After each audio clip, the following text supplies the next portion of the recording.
Good afternoon, everyone. So, we were doing the topic of the Supreme Court, and in that context, we had discussed the aspect of the removal procedure. But procedure में गए नहीं exactly हम लोग. However, we have seen what is mentioned in the Constitution, right? Article 124, Clause 4, right? However, Article 124, Clause 3 के time पे I wanted to show you something. There was some technical issue. तो वो जो नेम था मैं आपको दिखाना चाहता था, that was related to K N. Wanchu.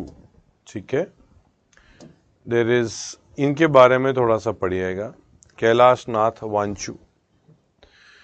ना ये जो है ये हमारे चीफ जस्टिस थे. If I am not wrong he should have been the 10th chief justice of India, and ये नॉन लॉयर थे. ये actually he was a civil servant. He is the only civil servant till date जो कि एक CJI बन के गए हुए हैं. मतलब तो एक बहुत ही यूनिक है ये. However, थोड़ा सा पढ़िएगा, this is only for an interest. अगर आप देखेंगे यहाँ लिखा भी होगा, he bears the distinction of being the only non-lawyer and only officer of Indian civil service to become the CJI. तो एक बहुत ही यूनिक केस है. तो और लॉयर भी नहीं थे ये तो, बट इनको आप थोड़ा सा देखिएगा, बड़ा इंटरेस्टिंग. मतलब तो this is also good factual information. I wanted to show you Wanchoo साहब ओनली. ठीक है, now in context of the sessions, हम ये सेशंस देख रहे थे. ओवरऑल क्या है इसमें, अगर if you look sir Kailash, how Kailash Nath Vanchu became the CJI without any law degree, please park. बेटा लॉ, यही तो इंटरेस्टिंग बात है कि ये कैलाश नाथ साहब जो हैं ये एडवोकेट नहीं थे, उसके बावजूद बन गए. ये देखो क्या होता है ना, अगर कोई देखो हाई कोर्ट की क्वालिफिकेशन में, एक हाई कोर्ट की क्वालिफिकेशन है 10 ईयर जुडिशियल सर्विस, जो 10 ईयर कोई जुडिशियल ऑफिस होल्ड किया हो. अगर किसी पर्सन ने जुडिशियल ऑफिस को होल्ड किया हो 10 साल तक, तो that person becomes eligible to be high court जज. ठीक है, जो मैंने आपको बोला है कि आप बैकग्राउंड एक बार चेक करेंगे क्या क्या क्वालिफिकेशंस होती हैं हाई कोर्ट जज बनने की. तो आप ये भी देख सकते हैं that if you actually look into that 10 years advocate of high court, तो 10 years advocate of high court and 10 years advocate of supreme court, मतलब हाई कोर्ट. ये अगर discuss 10 years advocate of high court की qualification आ गई, वो high court के लिए eligible है, सुप्रीम कोर्ट के लिए भी एलिजिबल है. मतलब एक क्राइटेरिया तो सेम ही है high court and supreme court का. हाउएवर एज ऑफ नाउ, अभी हमारा डिस्कशन का जो व्यू है कि कैसे कोई नॉन लॉयर जो है वो सुप्रीम कोर्ट का जज बन सकता है, एंड सीजीआई तो ठीक है, सीजीआई तो सीनियरिटी के बेसिस पे मिल जाएंगी. हाउएवर हाई कोर्ट का जज बनने के लिए जो क्राइटेरिया एक आता है, दैट इज 10 years कोई जुडिशियल ऑफिस होल्ड किया हो. ठीक है, ये हाई कोर्ट सुप्रीम कोर्ट का क्राइटेरिया हो गया. इससे जो लोअर कोर्ट्स हैं इनके लिए क्राइटेरिया ये नहीं था. Now I am talking about pre independence. तो ये ICS ऑफिसर थे, इंडियन सिविल सर्विस के ऑफिसर थे ये. तो इनको जुडिशियल ऑफिस दे दिया गया लोअर कोर्ट्स में. तो लोअर कोर्ट में ये जुडिशियल ऑफिसर बन गए ये. तो ये 10 साल तक जुडिशियल ऑफिसर रहे लोअर कोर्ट्स में. तो इनकी एलिजिबिलिटी आ गई हाई कोर्ट की, क्योंकि हाई कोर्ट की एक एलिजिबिलिटी बोलती है कि 10 साल तक आप जुडिशियल ऑफिस को होल्ड करना चाहिए. So he was made a high court जज. जब हाई कोर्ट जज बन गए तो 5 साल के बाद he had the qualification that high court जज जो 5 साल तक हाई कोर्ट के जज रहे हैं वो सुप्रीम कोर्ट के लिए एलिजिबल हो जाएंगे. तो ये सुप्रीम कोर्ट के लिए एलिजिबल हो गए. He was made a supreme court जज and finally he was the senior most. जब पहुंचे वो, तो ये CJI भी बन गए. That is how we have an incident जहाँ पे नॉन लॉयर जो है वो भी CJI मतलब सुप्रीम कोर्ट जज बन गए. ठीक है, बट इन इंटरेस्टिंग रीड है ये. ठीक है, now we were talking about the same session before the break, and in this aspect जो sessions का aspect है, अगर एग्जाम में आता है कि the address needs to be presented to the president in the same session, तो आप उसको सही मानेंगे. ठीक है, अगर ये स्टेटमेंट दूसरे तरीके से आया है कि अगर सेशंस खत्म हो जाएंगे तो मतलब let's say even after the end of a session या इवन आफ्टर डिसोल्यूशन, देखो जब डिसॉल्व हो गया हाउस तो तब तो सेशन खत्म ही हो गया। बाय डिफॉल्ट डिसॉल्व होना मतलब ऑल सेशंस आर ओवर, जरूरी नहीं कि सारे कंप्लीट हुए हो। बीच में आज अगर प्रेसिडेंट साहब बोलते डिसॉल्व तो सारे सेशन सब खत्म, बजट वगैरह सब सेशन खत्म, डिसॉल्व हो जाएगी असेंबली। जनरली ऐसा होता नहीं है कि प्रेसिडेंट साहब सडनली बोल दें, वो भी काउंसिल ऑफ मिनिस्टर्स बताते हैं।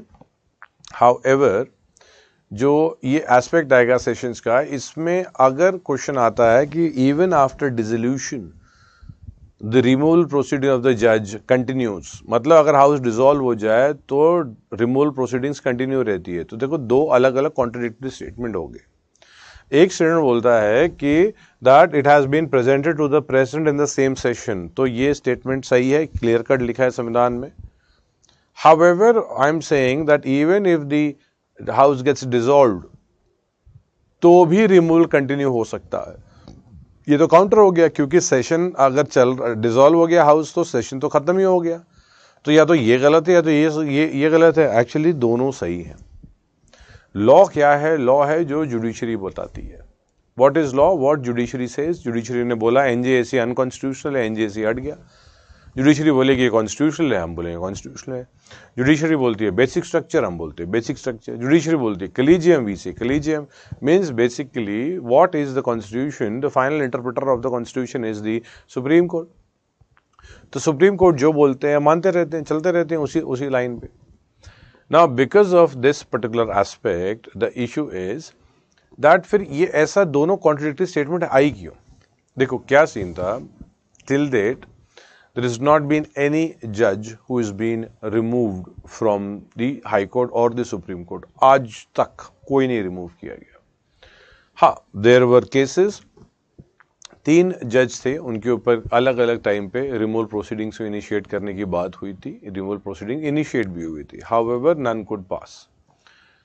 आई विल गिव यू मतलब जो एक दो इवेंट्स बता देता हूँ। हाउएवर एग्जाम में फैक्चुअल इन्फॉर्मेशन जो है वो आप देख लेंगे। जैसे भाई आप जैसे सौमित्रो सेन है भाई, यूएस कोलकाता हाई कोर्ट जज थे। We got justice Dinakaran Karnataka high court के जज थे। जस्टिस रामास्वामी ये सुप्रीम कोर्ट में जज थे। ठीक है, तो लेट्स से मैं आपको बताता हूँ। तो ये फैक्चुअल इन्फॉर्मेशन बुक में लिखी हुई है बेटा, सब अंडरलाइन कर लीजिएगा। जैसे जस्टिस रामास्वामी जो थे ये सुप्रीम कोर्ट के जज थे। However, इन पे एलिगेशंस लगे थे when he was the chief justice of Punjab and Haryana high court. तो पहले चीफ जस्टिस थे पंजाब हरियाणा हाई कोर्ट के। सो अब इस टाइम पे क्या हुआ कि एलिगेशन तब लगे जब ये सुप्रीम कोर्ट में जज बन चुके थे। तो क्या होता है कि अब इतना हो गया, अब इसके आगे बात करते हैं। Article 124 clause 5, we'll come back to the same story again. Article 124 clause 5 बोलता है पार्लियामेंट में by law regulate the procedure for the presentation of an address.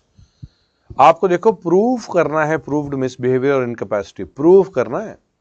However proof का तो कोई तरीका ही नहीं बताया गया कि प्रूफ करेंगे कैसे आप, हाउ टू प्रूव।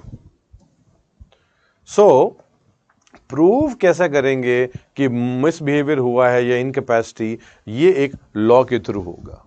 कैसे प्रूव करोगे? This would be done through a law. And ये जो प्रूव करने का एस्पेक्ट है, ये इसके लिए पार्लियामेंट ने बना दिया जजेस इंक्वायरी एक्ट। जजेस इंक्वायरी एक्ट बोलता है कि मतलब तो जजेस इंक्वायरी एक्ट इसकी पावर से बना हुआ है। 124 क्लॉज 5 मतलब अगर कभी क्वेश्चन आता है that the procedure for the to prove how the misbehaviour और the incapacity would be proved is mention in the constitution, वो गलत हो जाएगा। नो, क्योंकि procedure how to prove misbehaviour incapacity ये कहीं नहीं मेंशन्ड है। ठीक है, नाउ इन दिस एस्पेक्ट ये लॉ के थ्रू बोला है, बना लो आप। तो सुप्रीम मतलब पार्लियामेंट ने जजेस इंक्वायरी एक्ट बनाया 1968 का।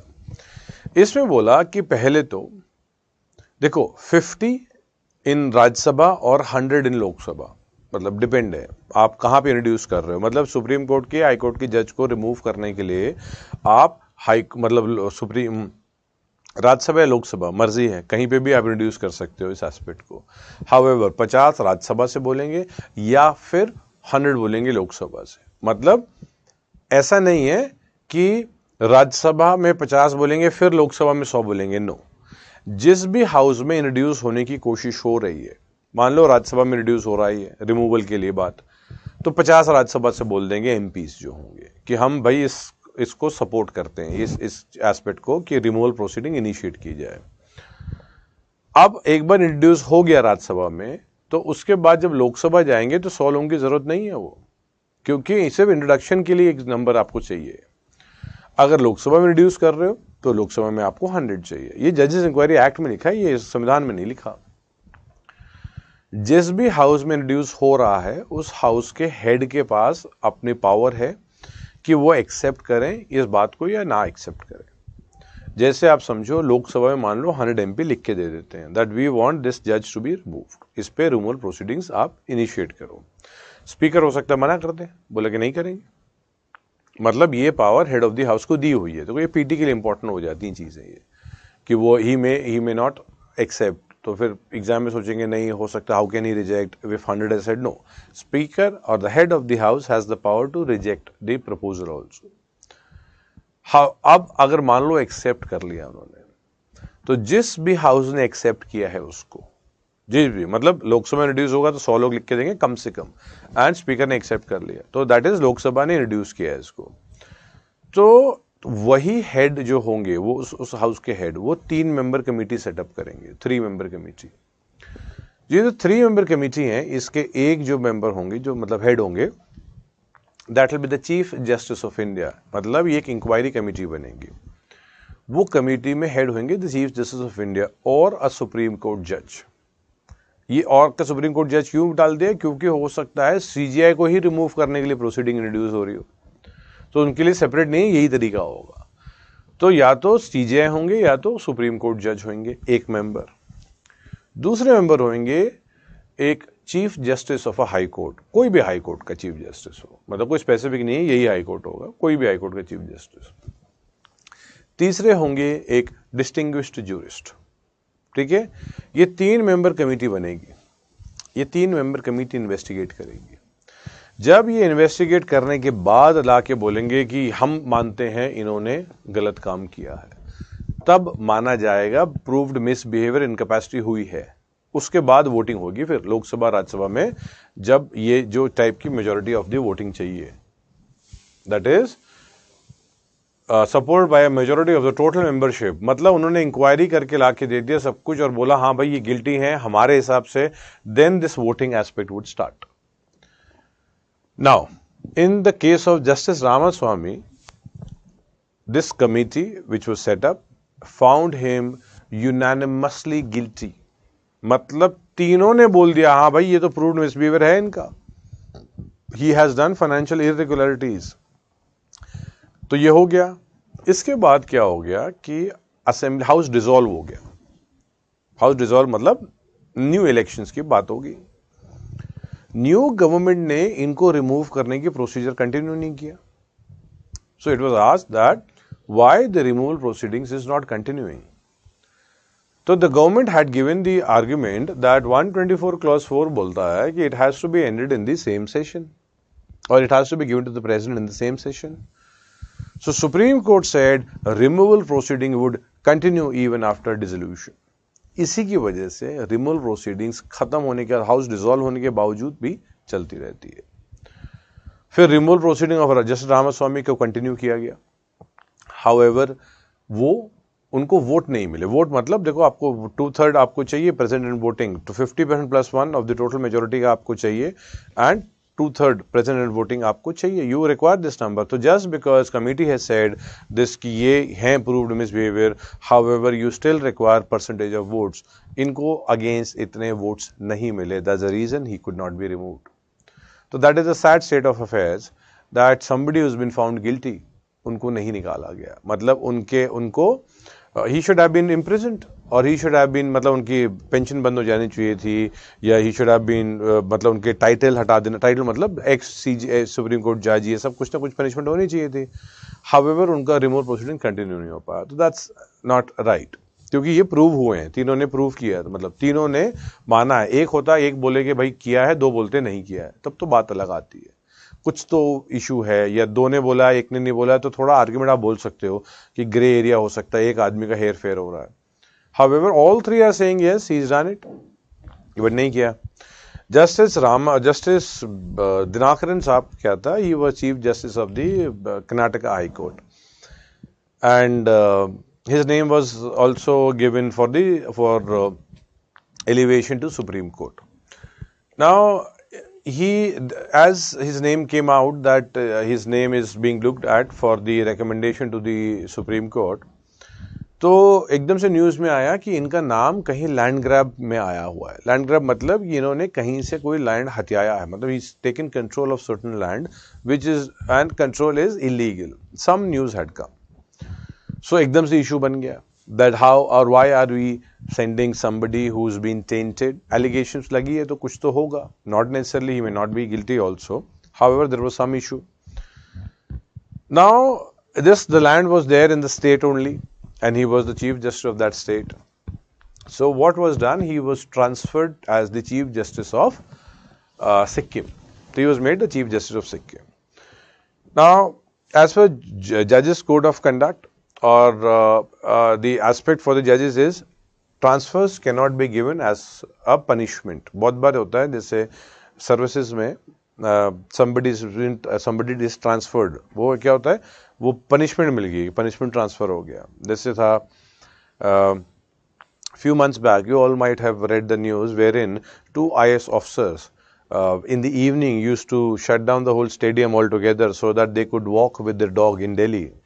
दिल्ली में पूरा स्टेडियम मतलब स्पोर्ट्स पर्सन सबको हटा देते थे, and the officer used to go with the dog ताकि वो अपने कुत्ते को घुमाए. तो all the sports person could not continue क्योंकि साहब को कुत्ता घुमाना है.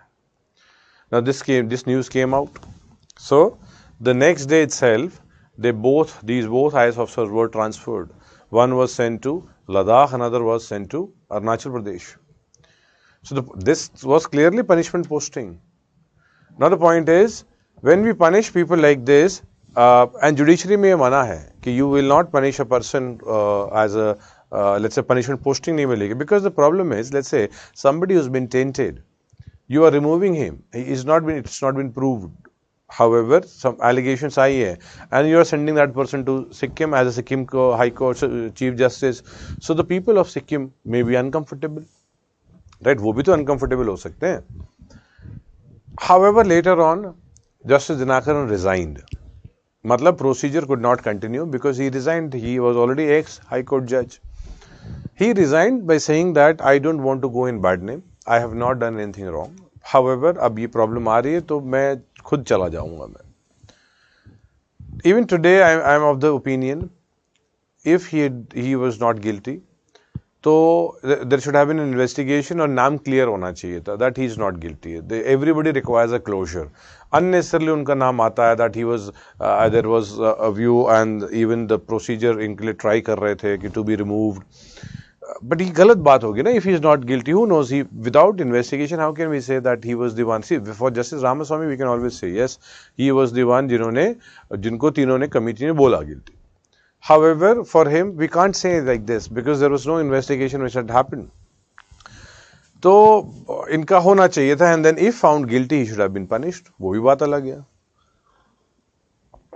जैसे सौमित्र सेन भी है, बट इनका देखो बैकग्राउंड इंपॉर्टेंट नहीं होता है, क्या इंसिडेंट हुआ है, क्या स्टोरी हुई है, एग्जाम में वो नहीं जाया जा रहा है. However, I wanted to explain same session वाला. A student had asked regarding Justice Dinakaran.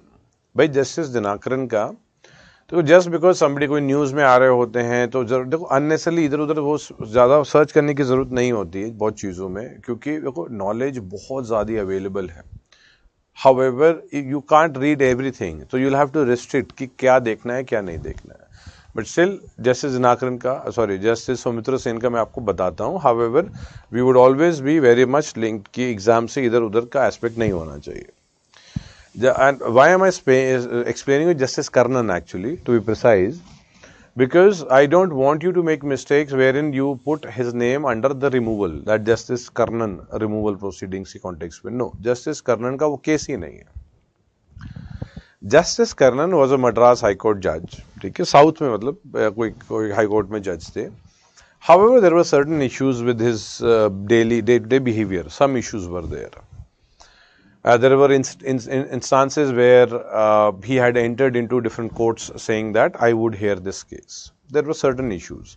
He was transferred to Calcutta High Court.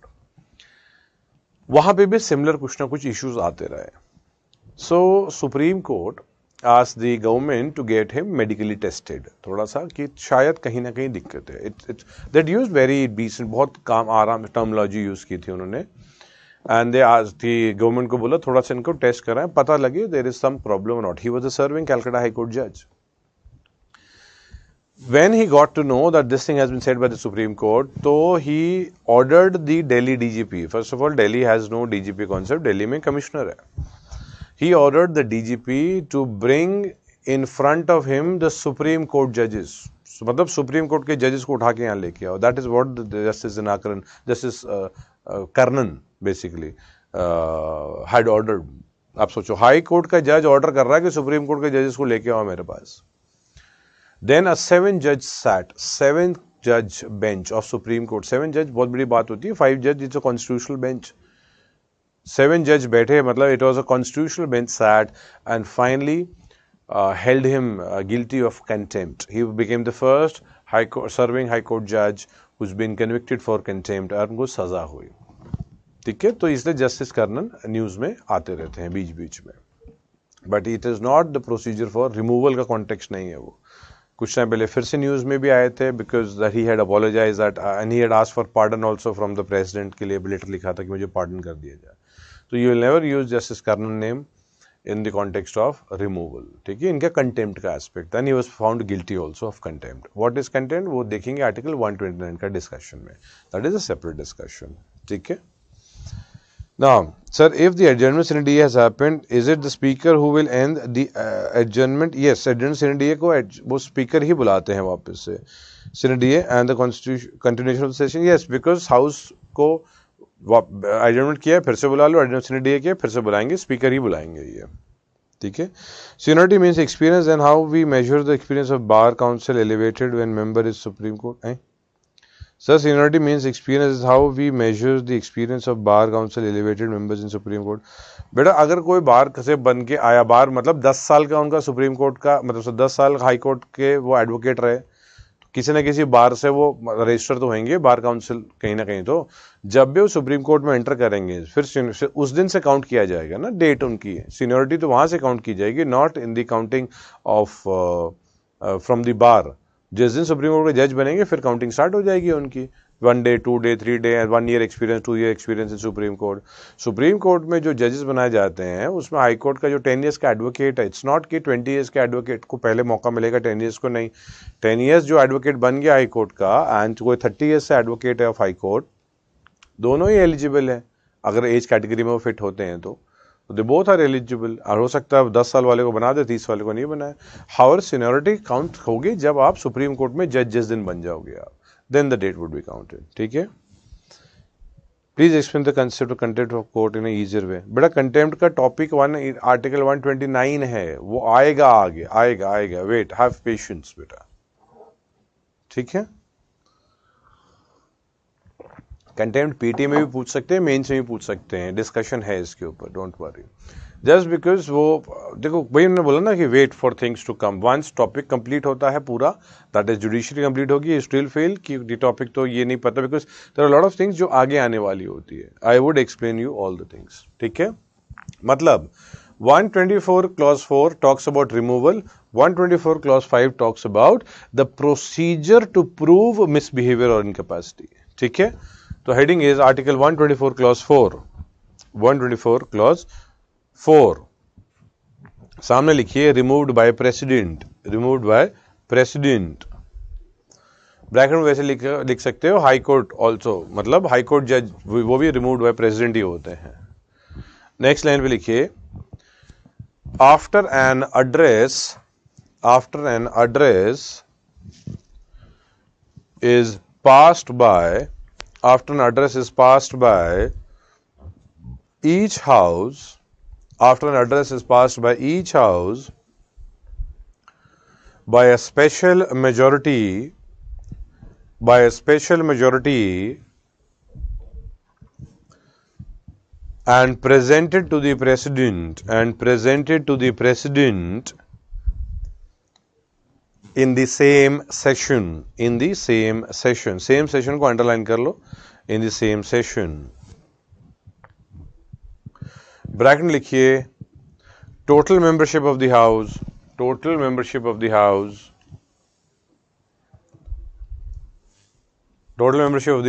and not less than 2/3 members ये मतलब इलेबोरेट फॉर्म में हम नहीं लिख रहे हैं, ये सिर्फ है so that you get the idea exactly what kind of majority is required. ये सिर्फ उस कॉन्टेक्स्ट में लिख रहे हैं. ठीक है, 2/3 मेजोरिटी चाहिए होगी प्रेजेंट एंड वोटिंग की. नेक्स्ट लाइन पे लिखिए ground is proved misbehaviour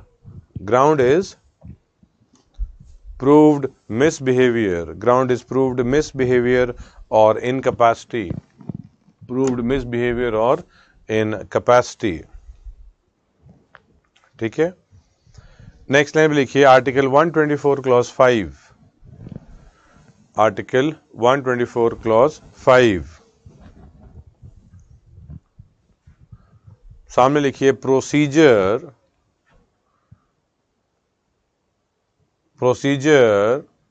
for the presentation of an address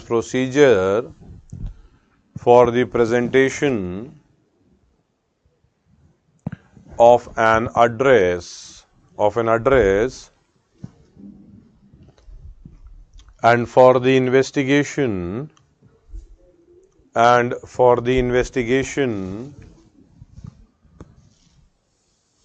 and proof of the misbehavior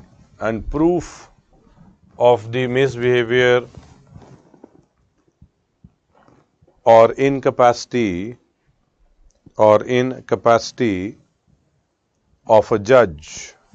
of a judge. Next line पे एक्ट का नाम लिखिए जजेस inquiry act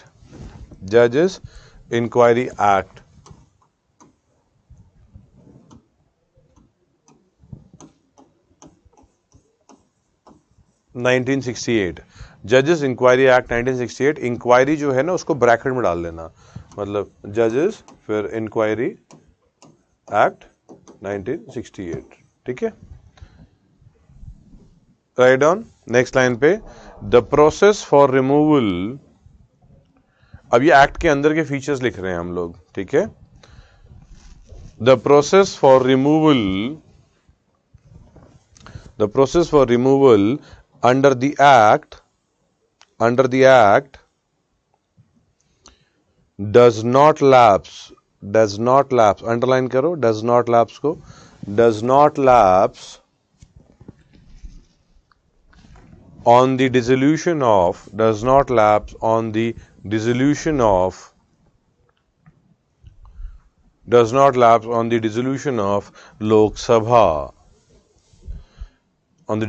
of Lok Sabha. Next line, Parliament is free to drop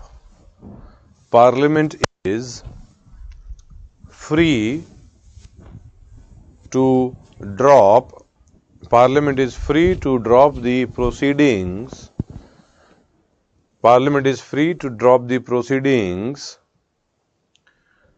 at any stage. Parliament is free to drop the proceedings at any stage. Next line, no judge has ever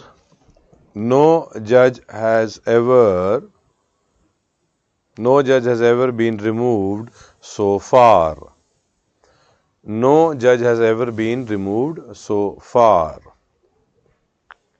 ठीक है, इसी के अंदर एक और next line पे ना एक हेडिंग लिखिए प्रोसीजर लिखिए. Procedure is the heading. Procedure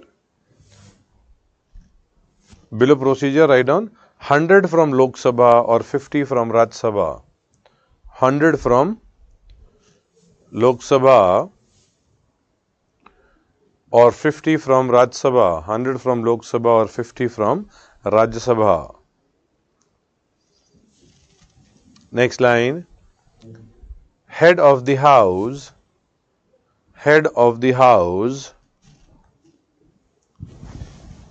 may or may not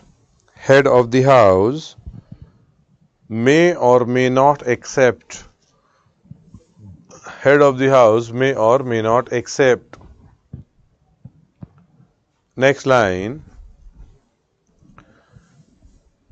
Initiating house head, apostrophe S, initiating house's head to set up a 3-member committee, consisting of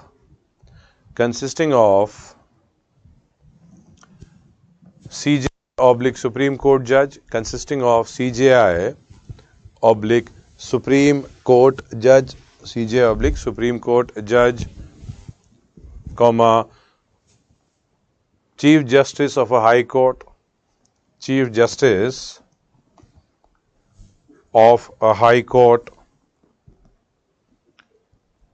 and distinguished jurist.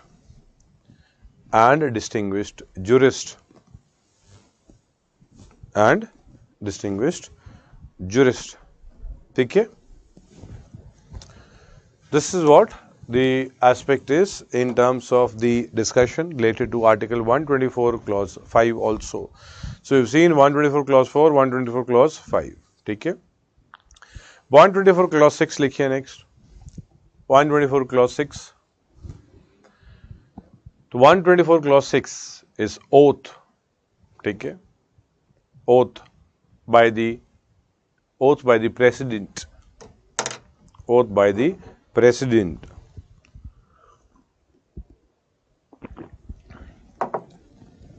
Bracket में लिखिए, for high court it is governor.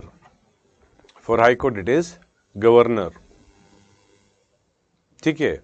For high court it is governor. तो ये देखिए, इसमें ये याद रखिएगा, appointment president है हाई कोर्ट के लिए, रिमूवल प्रेसिडेंट है हाई कोर्ट के लिए, हाउएवर ओथ के लिए गवर्नर हो जाएंगे. ठीक है? Next is 124 clause 7. 124 क्लॉज 7. सी अ जज ऑफ, वैसे सुप्रीम कोर्ट के जज को भी रिटायर हो जाए मतलब, so can he actually contest elections? Yes, he can contest election, चाहे पंचायत हो, चाहे एमएलए हो, चाहे MP का हो, he can contest election. Can he be made a minister? Yes, he can be. मतलब retired Supreme Court judge can be made a minister also. Can he be nominated as in the Rajya Sabha? Yes, he can be done that. मतलब nomination हो सकता है. Can he be made a governor also? Yes, he can be made a governor. मतलब फिर what is the restriction? Basically, he cannot plead before any court. कोई court के सामने वो plead नहीं करेंगे, तो कोई केस नहीं लड़ सकते हैं वो. Once somebody has become a Supreme Court judge after retirement, he cannot plead, cannot file case, cannot, मतलब केस कोई नहीं लड़ सकते हैं in any court and tribunal within the country. कोई भी कोर्ट के अंदर इंडिया में नहीं कर सकते हैं. He can do it outside the country. अगर आप हाई कोर्ट के लिए देखेंगे तो हाई कोर्ट के लिए ओनली दैट हाई कोर्ट जहां पे उन्होंने सर्व किया हुआ है. Imagine somebody who served in Calcutta as, मतलब कैलकाटा हाई कोर्ट में ही served, so only West Bengal में ही कैन नॉट सर्व, मतलब ही कैन नॉट प्लीड. वो दूसरे स्टेट में जाए, he can plead, he can fight cases also. मतलब रिटायर्ड हाई कोर्ट जज के लिए वहां बार है जहां उन्होंने सर्व किया हुआ है. हाउएवर हाई कोर्ट वाला जज रिटायर के बाद सुप्रीम कोर्ट में कर सकता है. जैसे somebody who retires from Delhi High Court cannot plead anywhere in Delhi, however he can plead in Supreme Court. ठीक है? तो मध्य प्रदेश में somebody is served as a high court, somebody could be possibility कहीं 2-3 हाई कोर्ट में सर्व किया हुआ है, transfer, तो ये तीनों स्टेट्स आउट हो जाएंगे उनके. however any other place पे he can serve. ठीक है? तो 124 क्लॉज 7 जो है, लिखिए clause 7. Supreme Court judge after retirement cannot plead before any court, cannot plead before any court oblique authority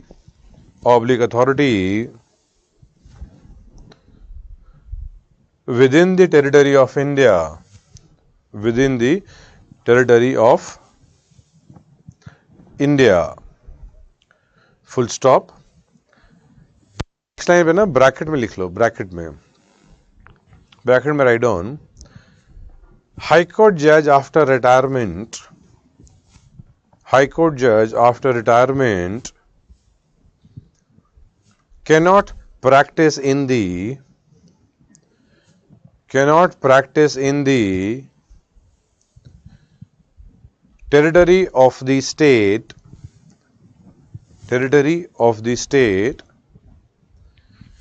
where he served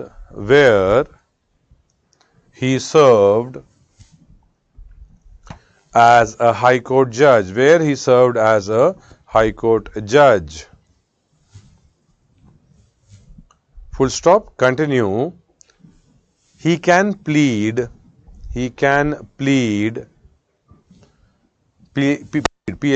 plead in Supreme Court. He can plead in Supreme Court.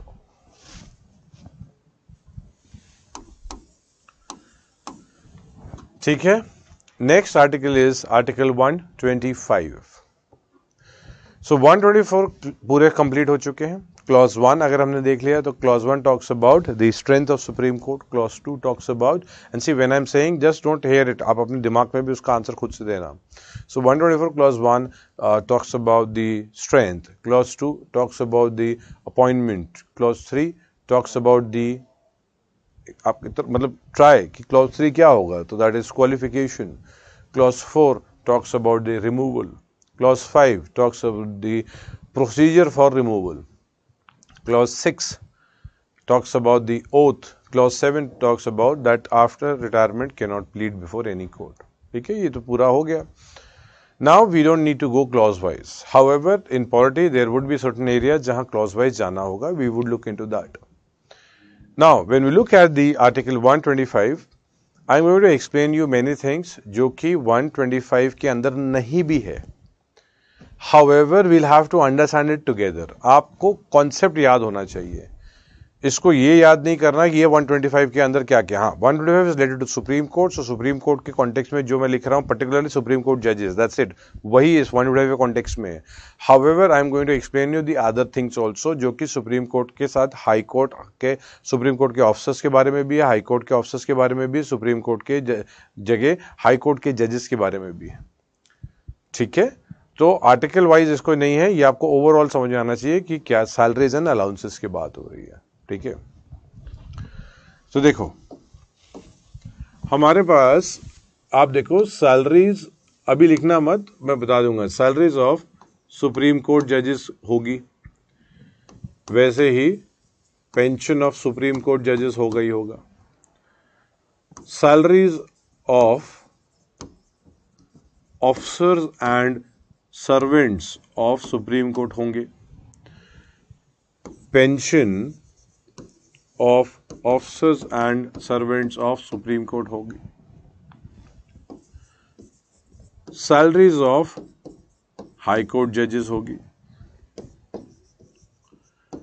Pension of high court जजेस होगा. Salaries of officers and servants of high court होंगे. Pension of officers and servants of high court होगा. ठीक है. Basically 125 सिर्फ इनकी बात कर रहा होता है. हाउएवर ये सब एक्सप्लेन कर रहा हूं साथ ही में आपको. हमारे पास we have got the consolidated fund of India, ठीक है, एंड स्टेट कंसोलिडेटेड फंड. ठीक है. स्टेट कंसोलिडेटेड फंड होता है, कंसोलिडेटेड फंड ऑफ इंडिया होता है. ये क्या होता है, ये लेजिस्लेचर का डोमेन है अभी. ठीक है. तो salaries of supreme court is जजेस is charge on to CFI. Consolidated fund of India पे चार्ज होता है, सीधा CFI से सैलरी आती है इनकी. ठीक है. उसके पेंशन ऑफ सुप्रीम कोर्ट जज is charge on to consolidated fund of India, CFI से, मतलब चार्ज ऑन टू, जैसे मतलब डायरेक्टली नहीं कि यही अकाउंट से सीधा के सीधा वहां से आ जाएगी, जिस इंस्टीट्यूशन जो इनको पैसा दे रहा होगा वहां पे कंसोलिडेटेड फंड ऑफ इंडिया से पैसा आएगा, ठीक है, डायरेक्टली पैसा वहां से आएगा। Salaries of officers and servants of supreme court charge on to consolidated fund of India से, ठीक है। Pension of officers and servant of supreme court charge on to CFI, there is no doubt, सब कुछ CFI से ही charge होता है, जो क्लियर कट है, डाउट ही नहीं है। सैलरीज ऑफ हाई कोर्ट जज जो है ये स्टेट कंसोलिडेटेड फंड पे चार्ज होता है, ठीक है। पेंशन ऑफ हाई कोर्ट जज is charge on to CFI, ठीक है, पेंशन वहां चार्ज हो जाएगी। Salaries of officers and servants of high court state consolidated fund पे चार्ज होता है। पेंशन ऑफ ऑफिसर्स एंड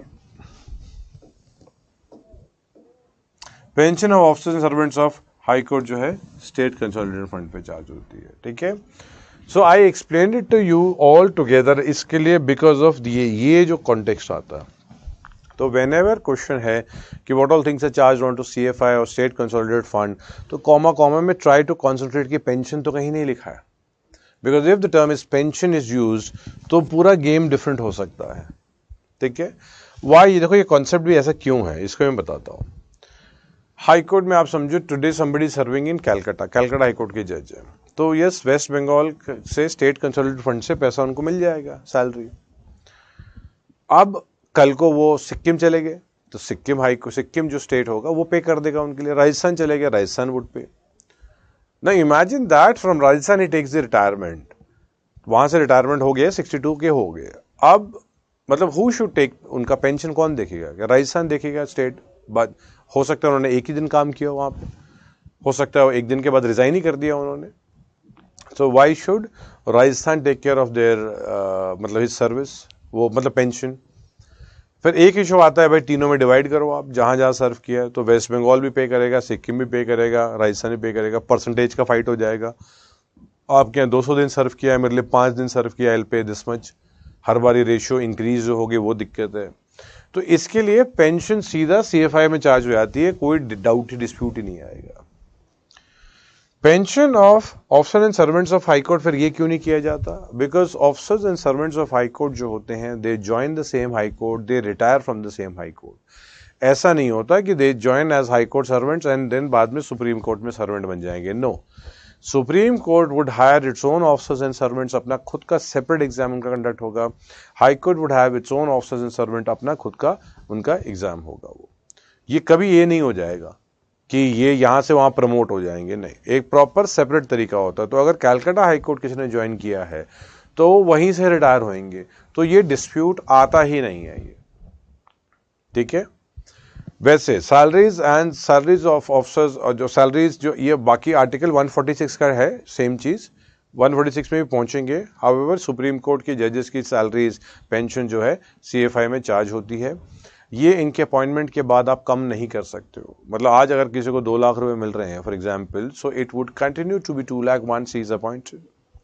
ये कम नहीं करेंगे, ऐसा नहीं होना चाहिए the government feels uncomfortable that oh he is not giving judgement in my favour तो let me reduce his salary, no you can do that. वो प्रोटेक्शन मिलता है 125, ये प्रोटेक्शन दिलाता है।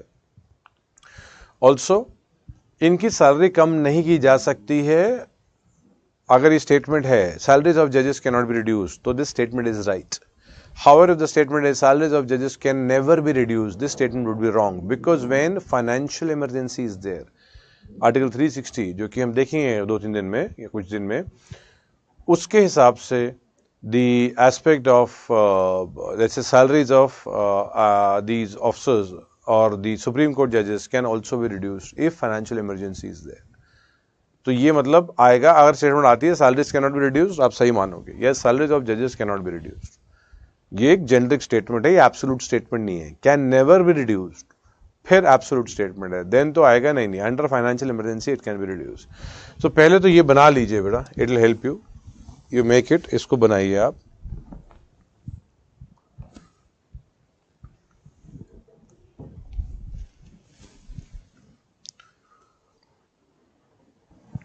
ठीक है, सैलरीज ऑफ सुप्रीम कोर्ट जज लिखा है ऊपर, फिर लिखा है पेंशन ऑफ सुप्रीम कोर्ट जज, फिर लिखा है salaries of officers and servants of supreme court, फिर लिखा है pension of officers and servants of supreme court,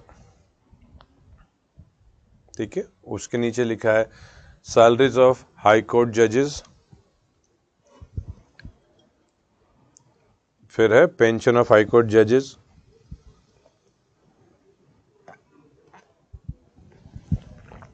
फिर है salaries of officers and servants of high court, finally है pensions of officers and servants of high court, ठीक है। फिर ये एरो देख लीजिएगा, पेंशन ऑफ हाई कोर्ट जज CFI पे जाएगा ये, ठीक है।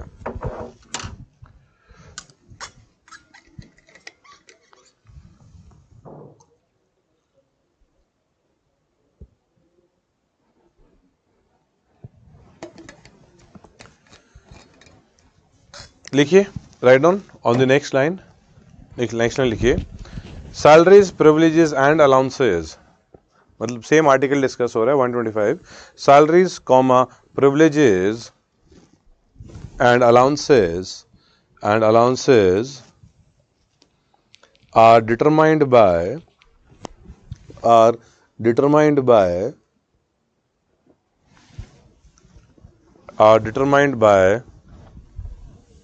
पार्लियामेंट, ठीक है। पार्लियामेंट को अंडरलाइन कर लीजिए, are determined by parliament. Next line पे लिखिए neither the privileges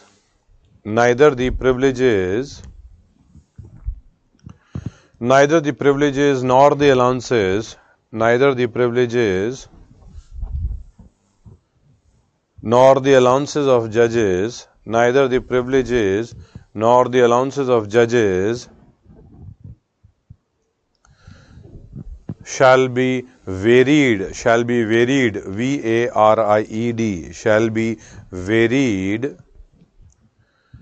to his disadvantage,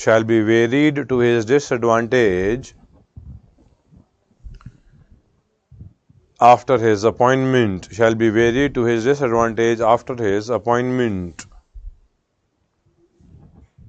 Next line, salaries of Supreme Court and High Court judges,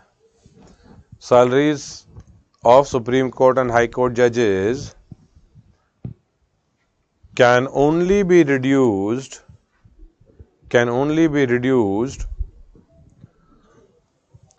during financial emergency,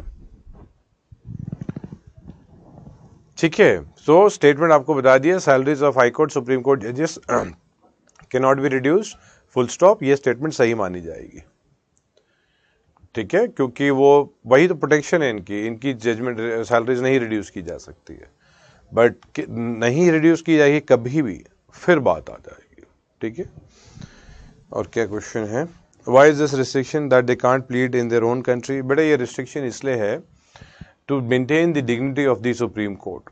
आप समझो आज आप सुप्रीम कोर्ट के जज हो, कल पता लगा कोई कोर्ट में जाके बोल रहे हो कि सर बेल दे दो इसको, मेरे वो मुवक्किल को, आप आर्गुमेंट दे रहे हो, हाई कोर्ट कभी डांट दे कि क्या है ये, तो पॉइंट क्या है कि इससे डिग्निटी, फिर बोलेंगे अरे तो सुप्रीम कोर्ट का जज था, तो वो प्रॉब्लम क्या होगी ना, तो उसको डिग्निटी मेंटेन करनी है, एक तो बहुत इंपॉर्टेंट है डिग्निटी। दूसरा है कि सुप्रीम कोर्ट के जज थे तो उनके जो कलीग्स होंगे वो भी तो बाकी सुप्रीम कोर्ट के जज होंगे, उनका रिलेशन उनसे तो अच्छा ही होगा, तो कहीं ऐसा ना हो कि बैकडोर के थ्रू एंट्री में वो कोशिश करे कि भाई मेरा केस है तो आप ठीक ठाक दे देना, क्योंकि ब्रदर जजेस होते हैं ना भाई, 3 जज की बेंच होगी वो, या बहुत बार मिलते हैं, रेगुलर मिलते हैं, you set together, you become good friends, you become पैली। तो बिकॉज देखो जजेस का क्या होता है, जजेस ज़्यादा घुलते मिलते नहीं है। जजेस का जो कोड ऑफ कंडक्ट होता है इसमें बोला जाता है आप अननेसेसरी कोई इवेंट में नहीं जाएंगे, लोगों से घुलेंगे मिलेंगे नहीं, क्योंकि अगर आप लोगों से घुलने मिलने लग जाओगे तो कभी कभी हो सकता है कि भाई कोई फेवरिज्म का आ जाए, सेम ही आदमी आ जाए। सो इन पे बहुत रेस्ट्रिक्शंस होते हैं, they generally don't go, normally ज़्यादा इवेंट्स वगैरह में मिलेंगे नहीं ये, एंड जितने बड़े जज होंगे उतना ही इम्पोर्टेंट। ऐसा भी हुआ है कि एक जज थे, वो जज किसी एक पर्सन की कार में चले गए, वो मतलब उनको he had to go to another district and the vehicle in which he went, वो व्हीकल पता लगा ओन्ड बाय एन इंडस्ट्रियलिस्ट है, जिनका केस इनके पास था या है, ऐसा कुछ तो केस आया था घूम फिर के लिंक। तो उन जज का ऊपर शायद उनको सस्पेंड किया या मतलब उन पे उनको छुट्टी आने के लिए बोलता है, मतलब इनको इंक्वायरी हो गई थी बड़ी सी, इवन इन दिस एस्पेक्ट। तो इसलिए होता है कि आपका कोई इन्फ्लुएंस ना हो जाए। जैसे कोई कैलकाटा हाई कोर्ट में सर्व किया है तो he knows official, he was head, कल को वो मतलब ही वाज हाई कोर्ट जज, तो कहीं कोई फेवरिज्म ना हो जाए। तो इंडिपेंडेंस ऑफ जुडिशरी एंड जो डिग्निटी ऑफ जुडिशरी जो है वो मेंटेन करने के लिए बहुत है। सुप्रीम कोर्ट को ये सरकार ना बोल दे अरे आप आ जाओ, आप मेरे मतलब you give judgment in my favour, once you retire मैं आपको सरकारी वकील ही बना दूंगा, I'll make you attorney general or I'll make you this XYZ judge so that आप I'll make you an advocate, ये ताकि आप मेरे केसेस लड़ लेना, चलो आप मेरे फेवर में दे दो। तो independence and dignity of judiciary को मेंटेन करने के लिए बार लगा हुआ, और ये अच्छा बार है, ये तो होना ही चाहिए। हाउएवर डोंट थिंक कि ये बार इस टाइप के बार सब में होते हैं कि सरकारी सर्वेंट आफ्टर रिटायरमेंट के बाद वो ज्वाइन नहीं करेगा, कुछ ऐसा नहीं होता। देयर आर इंस्टीट्यूशन जहाँ पे बार होते हैं, that is constitutional non constitutional body का, वो तब अलग डिस्कशन आएगा। सेकेंडली, ये सिर्फ प्लीड मतलब किसी जगह केस नहीं लड़ सकते, प्लीड नहीं कर सकते, लीगल एडवाइस दे सकते, वो कोई उनसे पूछेंगे तो अपनी एडवाइस तो दे ही सकते हैं। वो कोई कमीशन के चेयरपर्सन बना दिए जाएंगे, कोई कमीशन में इंक्वायरी है तो उनको बोला जाएगा कि आप इनको, जैसे अगर देखें हम justice Verma committee, justice Verma जो थे ये थे जिन्होंने विशाखा गाइडलाइंस दी हुई थी। विशाखा गाइडलाइंस जो कि अभी ट्रांसफॉर्म्ड हो चुकी है, sexual harassment of women at work place, जो 2013 का एक्ट है, ये पहले विशाखा गाइडलाइंस के फॉर्म में था। ये हम 142 के कॉन्टेक्स्ट में देखेंगे इसको भी थोड़ा, मतलब not the case, however exactly guidelines होता क्या है ये सब। सो विशाखा गाइडलाइंस वगैरह सोशल इशू का डायमेंशन आएगा ये, so will not go into political dimension में नहीं जाएंगे। सो विशाखा गाइडलाइंस जो दी हुई थी, ये जज थे, वो जज वर्मा थे, मतलब वर्मा जस्टिस वर्मा थे। दिसंबर गैंगरेप हुआ, दैट ब्रूटल गैंगरेप इन दिल्ली, तो गवर्नमेंट ने कमेटी बिठाई। तो ये तब तक रिटायर हो चुके थे justice Verma. However he was very much famous because he had given the judgment of Vishakha guidelines. तो ही वाज कंसिडर्ड दैट वो बहुत प्रो वुमेन उनकी जजमेंट्स रही हैं and for empowerment of women रही हैं, प्रो मतलब पॉजिटिव में जो जरूरत थी। Now he was made the chair, वो कमेटी के हेड थे, वो जस्टिस वर्मा कमेटी सेटअप हुई थी and most of the changes जो 2013-12 के बाद, 13 के बाद हुए हैं, ये ज़्यादातर recommendation of the justice Verma committee के थ्रू ही हुए हैं। सो डोंट थिंक दैट जजेस after retirement can not give advices, cannot be chairperson of committee, they cannot plead before any court। किसी कोर्ट के सामने वो प्लीड नहीं करेंगे, आर्ग्यूमेंट नहीं देंगे, डॉक्यूमेंट्स फाइल नहीं करेंगे, ये सब नहीं करेंगे। वो document file in the sense court के सामने वो, हाँ कमेटी का हेड बना दिए गए, वो हेड में उन्होंने अपना कुछ अपने रिसर्च कर दिया और उन्होंने अपना कंक्लूजन वगैरह कुछ बताया, वो आप you presented anywhere, that is up to you. ठीक है, now that is what I hope the things are cleared. Now, I'm going to explain you multiple articles together. You don't write like this. I'm making you understand 3 articles together and we would write it individually. अकेले individually लिखेंगे इनको, but अभी समझते हैं साथ में। तीनों PT के कॉन्टेक्स्ट में ही होंगे। जिस आर्टिकल को हम जितना कम टाइम दे रहे हैं उतना आप समझो प्रोबेबिलिटी क्या है पीटी के लिए है वो, जिसमें मल्टीपल पेजेस के डिस्कशन हो रहे हैं, that could be PT and mains, दोनों के दोनों हो सकते हैं। ठीक है, now देखो, there could be a possibility that the Chief Justice of India is not able to work, could be वो बीमार हो गए हो और लंबा बीमार हो रहे हैं, मतलब that he cannot come to the office for a long time or suddenly he dies, मतलब एकदम से वैक्यूम क्रिएट हो रहा है या कुछ पॉसिबिलिटी आ रही है। तो the constitution talks about the acting chief justice of India, तो मतलब एक्टिंग चीफ जस्टिस का कॉन्सेप्ट कॉन्स्टिट्यूशन में मेंशन्ड है। ये प्रेसिडेंट साहब किसी को एक्टिंग चीफ जस्टिस बना देंगे, मतलब सुप्रीम कोर्ट के कोई भी जो जज होंगे। अगर देखा जाए आज के टाइम पे तो एक्टिंग चीफ जस्टिस कोई कॉन्सेप्ट वैसे, मतलब constitutionally it is there, however most probably acting chief CJ बनाएंगे तो किसको बनाएंगे, सीनियर मोस्ट को ही बनाएंगे मोस्ट प्रॉब्ली, बट कॉन्स्टिट्यूशन में लिखा है, तो एग्जाम में कभी आएगा acting chief justice of India का कॉन्सेप्ट है कॉन्स्टिट्यूशन पे, तो हाँ है। Acting chief justice of high court का भी कॉन्सेप्ट है वैसे, ठीक है। ये 126 हो गया, तो 126 इज मतलब हाँ मैं आपको डिक्टेट करूंगा, हाउएवर तीनों आपको आर्टिकल समझा रहा हूं मैं पहले। 126 में हाई कोर्ट होगा ही नहीं, वो तो मतलब all these 3 articles are purely supreme court, right. So high court के लिए अलग से आर्टिकल मैं बताऊंगा आपको, but however every place where I mention high court I will not give you separate article. जहां नहीं दूंगा वहां आपको हाई कोर्ट में आर्टिकल नहीं पढ़ना है, मतलब रटना नहीं है, बट एक बार रीड तो कर सकते हो। तो एक्टिंग चीफ जस्टिस का कॉन्सेप्ट है, प्रेसिडेंट साहब अपॉइंट करेंगे इस पर्सन को। 127 क्या है, एडहॉक जज का कॉन्सेप्ट है। एडहॉक जजेस जो हैं ये chief justice of India appoint करेंगे, ये मतलब एक्टिंग प्रेसिडेंट करते हैं, एडहॉक जज सीजेआई करते हैं, अग्रीड, वो प्रीवियस कंसेंट लेंगे प्रेसिडेंट से, हाउएवर सीजेआई करेंगे। इसमें क्या होता है, एक हाई कोर्ट का जो जज होगा इनको सुप्रीम कोर्ट में बैठा दिया जाएगा, जिनके पास ड्यूली क्वालिफिकेशन होगी सुप्रीम कोर्ट में बैठने की, ठीक है। ऐसा नहीं किसी भी हाई कोर्ट जज को, he would be asked to sit in supreme court as an additional duty, मतलब ये इनकी ड्यूटी हो जाएगी कि भाई सुप्रीम कोर्ट में कुछ दिन मुझे बैठना है, ये काम करना है, ये मुझे चीफ जस्टिस ऑफ इंडिया करेंगे। और ये चीफ जस्टिस ऑफ उस हाई कोर्ट से पक्का पूछेंगे जिस हाई कोर्ट के जज को आप ले रहे हो आप। So if he is taking somebody from Calcutta high court, he would speak to the chief justice of the Calcutta high court, पूछेंगे उनसे पक्का, yes previous consent of the president लेंगे। ये जज टेम्परेरी पीरियड के लिए सुप्रीम कोर्ट में आके बैठने लग जाएंगे, काम करेंगे, हाउएवर ये रहेंगे हाई कोर्ट के जज, मतलब वापस से जाके हाई कोर्ट में कंटिन्यू कर देंगे। ये है article 128। Then we have retired judges. Even retired judges of Supreme Court and High Court could be asked to sit in Supreme Court. Retired judges को भी बोल सकते हैं हम लोग। However, ये मत सोचना कि that somebody who's 67, 68, 70 years old would also be asked. No, because 65 plus तो qualification में exist ही नहीं करेगा। 65 is the retirement age. तो 65 के अंडर होने चाहिए। जैसे हाई कोर्ट का जज retires at the age of 62, it means उनके पास 3 साल का तो विंडो है तो रिटायर्ड हाई कोर्ट जज, राइट।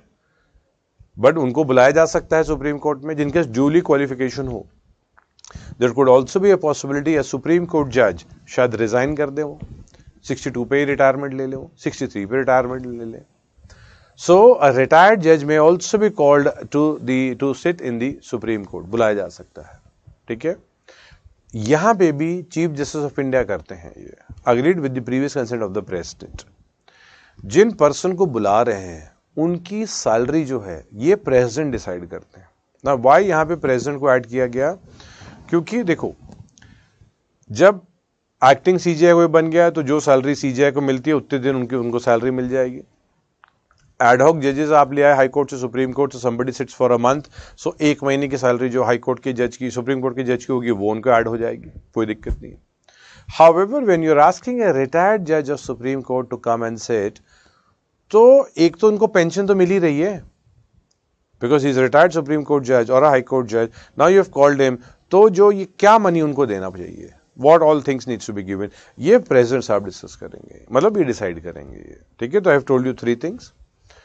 एक और चीज बताता हूं कि एक कॉन्सेप्ट है एडिशनल जजेस का। एडिशनल जजेस concept is not there in supreme court, however additional जजेस concept is there in high court. मतलब सुप्रीम कोर्ट में कॉन्सेप्ट ही नहीं है, कभी आप सुनोगे एडिशनल जज कुछ आएगा, एडिशनल जज सुप्रीम कोर्ट में होते हैं, सुप्रीम कोर्ट में एडहॉक जज मिलेंगे, हाई कोर्ट में एडिशनल जज मिल सकते हैं। तो एडिशनल जज कॉन्सेप्ट हाई कोर्ट का है, सुप्रीम कोर्ट का नहीं है। लिखिए आप, आई डोंट आर्टिकल 126, आर्टिकल 126 लिखिए, president can appoint, president underline करो प्रेसिडेंट को, president can appoint supreme court जज, president can appoint supreme court जज, president can appoint supreme court जज as acting CJI, president can appoint Supreme Court judge as acting CJI। तो पहले तो president को underline करेंगे, acting CJI को भी, acting CJI, acting Chief Justice of India, if the office falls vacant, if the office falls vacant, comma, or the CJI is unable, or the CJI is unable to perform, CJI is unable to perform his duties, CJI is unable to perform his duty. ठीक है, bracket में लिखिए article for high court article 223, for high court article 223, मतलब high court में chief justice of high court का भी concept है, उसके लिए आप 223 पढ़ेंगे, इसको पढ़िएगा आप, ठीक है। नेक्स्ट देखिए आर्टिकल 127, राइट ऑन आर्टिकल 127, देखिए चीफ जस्टिस ऑफ इंडिया, यहां पे सीजेआई को अंडरलाइन करो, chief justice of India CJI can appoint a judge of high court, can appoint a judge of high court as an ad hoc judge, ad hoc judge मतलब temporary जज होता है, as an ad hoc judge of Supreme Court, ठीक है, bracket में लिखिए only after consultation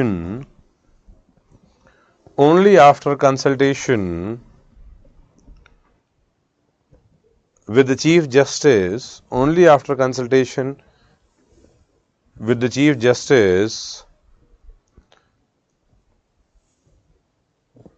of the concerned high court,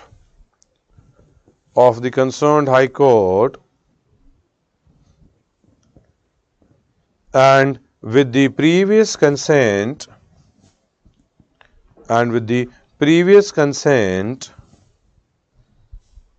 of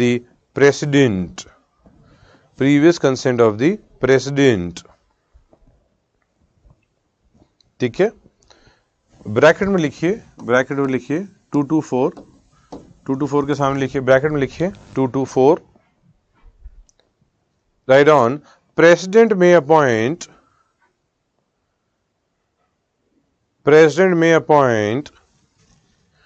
duly qualified person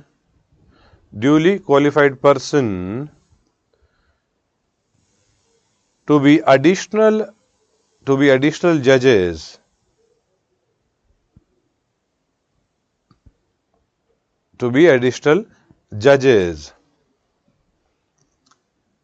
comma, not exceeding 2 years,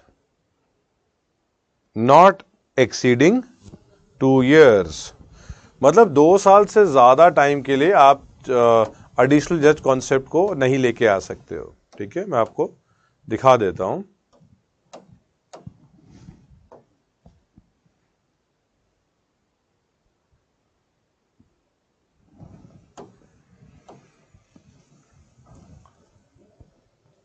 देखो just to show you,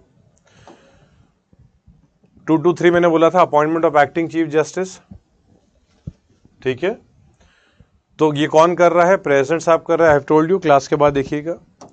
224 पे क्या बोला है, कोई रीजन की वजह से बिजनेस ज्यादा कुछ दिक्कत हो रही है तो प्रेसिडेंट क्या करेंगे, वो क्या करेंगे, इंक्रीज द प्रेसिडेंट, इसमें NJAC लिखा हुआ है बेटा, ये तो चेंज हो चुका है, मैंने बताया, ये तो कॉन्स्टिट्यूशन में तो NJAC लिखा होगा, ये एडिशनल जजेस बना देंगे, ठीक है, एंड ये 2 साल से ज्यादा पीरियड के लिए एडिशनल जज नहीं रहेंगे कोई, ठीक है, ये हमने लिख चुके हैं, I hope there is no doubt, ठीक है। एंड एक्टिंग जज भी हाई कोर्ट का होता है, देखो, व्हेन एनी जज of high court other than chief justice is because of reason of absence, tick tick tick tick tick, इसमें आएगा 2 NJAC लिखा हुआ है, इसमें आएगा टेम्परली एज चीफ जस्टिस, ठीक है, ये आप नोटिस करेंगे हाई कोर्ट की चीफ जस्टिस का कॉन्सेप्ट, तो रीजंस ऑफ एब्सेंस और for any other reason unable to perform the duties of his office और is appointed to act temporarily as chief justice, ठीक है, a duly qualified person to act as judge of the court until the permanent judge has resumed his duties. तो acting chief justice का जो है appointment of acting chief justice ये अलग सा दिखेगा, हाउएवर एक्टिंग जजेस का भी कॉन्सेप्ट आता है, ठीक है। तो मतलब देयर आर थिंग्स हाउएवर जहां एग्जाम के लिए बड़ा जरूरी है we are writing, because not every article needs to be done in detail, जिसको जितना एग्जाम की जरूरत है हम लोग उसको इस हिसाब से कर रहे हैं, ठीक है। नेक्स्ट लाइन में लिखिएगा आर्टिकल 128, आर्टिकल, या ऐसा करो 224 कैपिटल ए लिख लो आप, 224 कैपिटल ए, ठीक है, ये हाई कोर्ट का और भी हो जाएगा आपका। चलो 224 कैपिटल ए लिख लो आप, ठीक है। 224 capital A, write down chief justice of a high court, chief justice of a high court, of a high court may at any time, comma, with the previous consent of the president,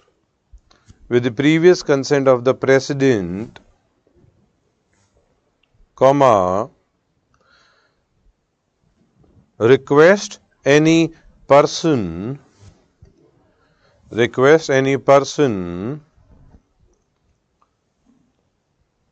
who has held the office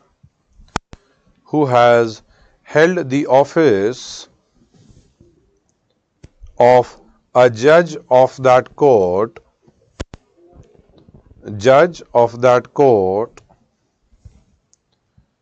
or any other high court,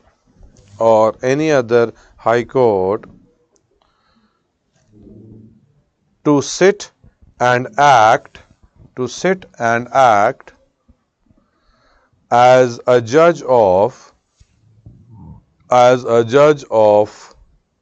the high court, मतलब retired जजेस का concept है ये, retired जजेस का high court में भी concept है। 224 कैपिटल है, इसका मतलब पहले नहीं था, ये बाद में लेके आ गया है, ठीक है। Next is write down article 128, write down article 128, attendance of retired judges of Supreme Court and High Court, attendance of retired judges of Supreme Court and High Court at the sittings of Supreme Court,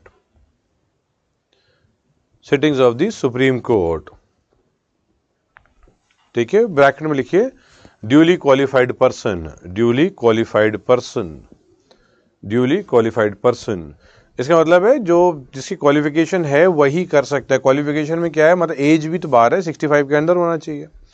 next line लिखिए chief justice of India does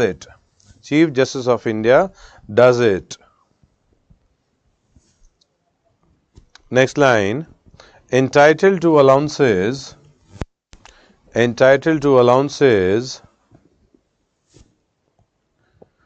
as decided by the president, ठीक है। President को underline कर लो क्योंकि exam में में से parliament but it is president. Next line retired जज may or may not accept, retired judge may or may not accept, ठीक है, मर्जी उनकी, कोई कंपलसरी नहीं है, ठीक है। क्वेश्चंस देखते हैं कोई है क्या। Does any pay commission is followed for salaries and pension of these judges? बेटा जो चीज़ें होती हैं देखो इनमें भी अपना अपना सिस्टम चलता है ओवरऑल। हाउएवर जो जैसे अभी अगर आप देखेंगे सैलरीज जैसे 225 हो सकता है, फिर 2.5 होता है, कभी 4 लाख भी हो सकता है, मतलब ये जो पॉइंट्स वेरी तो होते हैं इनके। However yes commissions are followed, pay commission जैसे गवर्नमेंट के लिए होते हैं वैसे अपना डिफरेंट जो होता है जजेस के कॉन्टेक्स्ट में भी डिस्कस किया जाता है। दूसरा है sir if a high court जज gets his salary from state consolidated fund, बेटा हाई कोर्ट जज की सैलरी ठीक है स्टेट कंसर्वेटिव फंड से मिलती है. So why pension from CFI? Behind this there have to any reason और ओनली रूल? बेटा ये तो रूल बताया है ना बेटा, मतलब रीजन बताया हुआ है that it would be become complicated कि somebody is retired, somebody has served in 5 high courts, तो उसके पेंशन कैसे डिवाइड करेंगे 5 हाई कोर्ट में? रेशियो बनेगा, परसेंटेज बनेगी. कोई एक दिन सर्व करता है एंड उसके बाद रेजिग्नेशन ले लेता है, तो एक दिन के लिए वो क्यों सर्व वो पेंशन उनको पूरी देते रहे? 10 जज तो हो सकता है 20 साल 30 साल 40 साल और जी जाए. 40 तो डिफिकल्ट हो जाएगा शायद, बट 100 भी तो हो सकते हैं कोई जज बाद में जीते रहे. तो 30 साल तक एक कोई कोर्ट पे कर रहा मतलब स्टेट, तो इसी के लिए वो बोला कि चलो ठीक है कोई बात, इसमें सेंटर मतलब CFI आ जाएगा. ठीक है, that is why the pension अलग से चार्ज होती है. ठीक है. Now the heading is article 129. ठीक है, ब्रैकेट में लिखिए 215 for high court. 215 for high court. जो 129 है ये बहुत इंपॉर्टेंट डोमेन है, ये PT के लिए भी मेंस के लिए भी इंपॉर्टेंट है. ठीक है, हाउएवर पूरा जरूरी नहीं है कि मेंस के लिए हो. इसके 2 पार्ट पहले होते हैं. पहले तो ये बात करता है कोर्ट ऑफ रिकॉर्ड की. ठीक है, एंड दूसरा बात करता है कंटेम्प्ट की. ठीक है, मतलब 129 आर्टिकल ये सुप्रीम कोर्ट का हो गया तो हाई कोर्ट हो गया. So it actually talks about 2 different aspect. तो रिकॉर्ड वाला पोर्शन है ये PT का ही है, ये कंटेम्प्ट वाला पोर्शन PT मेंस दोनों का हो सकता है. तो पहले ये पोर्शन डील करेंगे, रिकॉर्ड वाला पोर्शन. बेसिक एस्पेक्ट होता है कोर्ट ऑफ रिकॉर्ड का क्या मतलब होता है. एक कोर्ट ऑफ रिकॉर्ड का मतलब होता है कि जिसके डॉक्यूमेंट्स जब भी प्रोड्यूस करेंगे कोर्ट्स में कहीं पे भी, उनको क्वेश्चन नहीं किया जाएगा कि ये सही डॉक्यूमेंट है कि गलत डॉक्यूमेंट है. Means authenticity of the documents. देखो हो सकता है मतलब मान लो इफ आई प्रेजेंट कोई कोर्ट में जाके आई प्रेजेंट एन एविडेंस, कोई एविडेंस प्रेजेंट करता हूं, मैं खुद से लेके आ जाता हूं, मान लो कोई बैंक की स्टेटमेंट, तो कोई बोल देंगे नहीं हो सकता बैंक की स्टेटमेंट ही गलत हो, ये एक्सिस बैंक ने ही गलत दे दी हो, ये SBI ने गलत दे दिया हो, क्या पता, ये डॉक्यूमेंट्स तो गलत हो सकते हैं. तो दूसरा आदमी इस पे क्वेश्चन रेज कर सकता है ऑथेंटिसिटी ऑफ दैट डॉक्यूमेंट की. However the court which is और any court which is court of record, उसके डॉक्यूमेंट्स की ऑथेंटिसिटी को नहीं क्वेश्चन किया जाएगा, उसके डॉक्यूमेंट्स को सही माना जाएगा. मतलब कोई सुप्रीम कोर्ट के, let's say you go to any Kerala में हो आप, या मतलब मध्य प्रदेश के any of the high court, you are going Guwahati high court, आप प्रेजेंट करते हो सर ये सुप्रीम कोर्ट के रिकॉर्ड्स हैं, मतलब आप अपने कुछ आर्ग्यूमेंट्स देते हो और सुप्रीम कोर्ट के डॉक्यूमेंट्स प्रूफ करते हो आपकी, देखो सर ये एज पर सुप्रीम कोर्ट ये सुप्रीम कोर्ट के डॉक्यूमेंट है, तो उसको एविडेंट्री वैल्यू माना जाएगा, वो एज एन एविडेंस एक्सेप्ट होगा. उसको क्वेश्चन नहीं किया जा सकता कि क्या पता ये डॉक्यूमेंट जो है इसमें गलत ही लिखा. देखो ये अलग इश्यू है कि वो डॉक्यूमेंट ही सुप्रीम कोर्ट का ना हो, फिर तो एक अलग केस है, but if it is a supreme court document आप उसको सही ही मानोगे. High court is also a court of record. ठीक है, तो court of record is a court record of which has evidentiary value and can not B questioned in any court. ठीक है, लिखिए पहले इसको, फिर दूसरा पार्ट करेंगे हम. Right on article 129. Supreme Court to be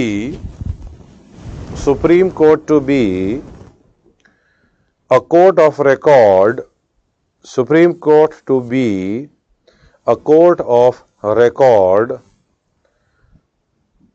and shall have all powers,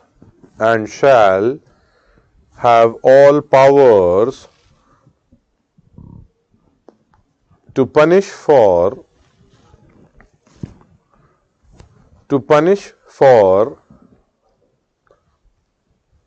contempt of itself. To punish for contempt of itself. ठीक है, नेक्स्ट लाइन पे लिखिए, a court of record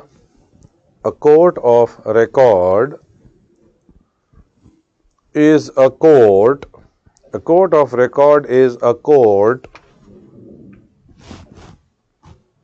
the records of which are admitted, the records of which are admitted to be evidentiary, evidentiary, evidentiary value, and they are not to be questioned, and they are not to be questioned when they are produced before, when they are produced before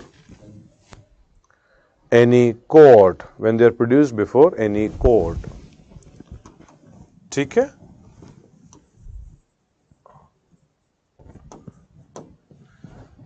Now, let's try to understand contempt का portion है, same ही article है ये, ठीक है? इस पे थोड़ा ज्यादा लिखेंगे कंपैरेटिवली. However, फर्स्ट आप सुनिए एक बार. कंटेम्प्ट दो टाइप के हो सकते हैं, ठीक है? सिविल हो सकता है, क्रिमिनल हो सकता है. तो दोनों में मतलब क्या फर्क है? सिविल में कंटेम्प्ट क्या होता है? मान लो कोर्ट ने एक ऑर्डर दिया कि don't demolish that building, they have ordered that don't demolish that building, and executive जाके उस बिल्डिंग को तब भी डिमोलिश कर देते हैं. तो मतलब कोर्ट, हाई कोर्ट या सुप्रीम कोर्ट दोनों कंटेम्प्ट ले सकते हैं. They both can take contempt कि भाई आपको ऑर्डर दिया था, आपने क्यों नहीं फॉलो किया? I have ordered you, why did you not follow it? May be जैसे सुप्रीम कोर्ट ऑर्डर्स कि इसको 10 लाख कंपनसेशन दो आप, and government does not give compensation.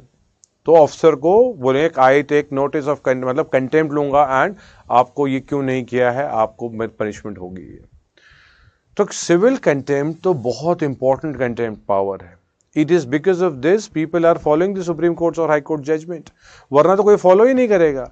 मान लो let's say if you remove the power of contempt, supreme court ने judgment दे दी, यू डोंट फॉलो इट, क्या होगा? कुछ नहीं. It is because of the supreme courts और the high courts power of contempt लोग कोर्ट के ऑर्डर्स को फॉलो करते हैं, क्योंकि कंटेम्प्ट लेके सीधा बोलेंगे you come here and tell me कि क्यों नहीं करे. अगर आप देखेंगे ग्रेटर नोएडा या नोएडा अथॉरिटी की जो IAS ऑफिसर हैं, उनके अगेंस्ट भी कंटेम्प्ट इशू है. उनको बुलाया गया था ऑफिस में कि इस दिन आप आओ, वो आई नहीं. मतलब जिस दिन उनको बुलाया गया, मतलब देयर वाज सम इंक्वायरी, सो कुछ ना कुछ इंक्वायरी चल रही होगी. सो कोर्ट ने बोला कि आप इस तारीख को आ जाओ. उस दिन नहीं आई वो. अगले दिन फिर बुलाया उनको, वो फिर नहीं आए. मतलब फिर भाई ये तो बिहेवियर डिफरेंट हो गया ना. ये तो हो गया कि भाई आपका मतलब you are not considering the court as a court, you think you are higher than the courts. So court ने कंटेम्प्ट, फिर देन वो भागी भागी घूमी कि अरे आई वाज बिजी, ये मतलब I am so sorry, not busy तो बोल नहीं सकते, I am so sorry, I was given order this, she had gone to higher judiciaries also. Court generally मतलब कोर्ट पनिशमेंट दे सकता है. जैसे एक बार क्या, there is also video wherein an IPS officer or an IAS officer is standing, and the High Court is asking that we had ordered, then why you did not do it? So the officer replies, sir, we are waiting for the orders. So the High Court asks, whose order? See, basically another problem is, the thing is, High Court had already ordered, and this officer is saying, sir, we are waiting for the orders. तो High Court ने पूछा किसके orders?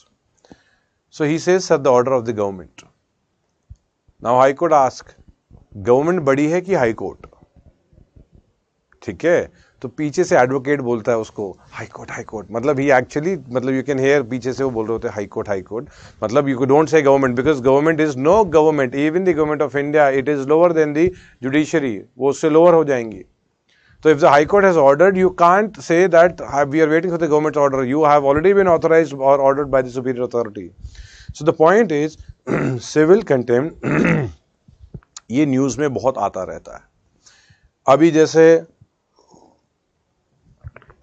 मान लो recently in Delhi it had happened, or some other place, I am not sure about the place. However, court had ordered not to demolish the building.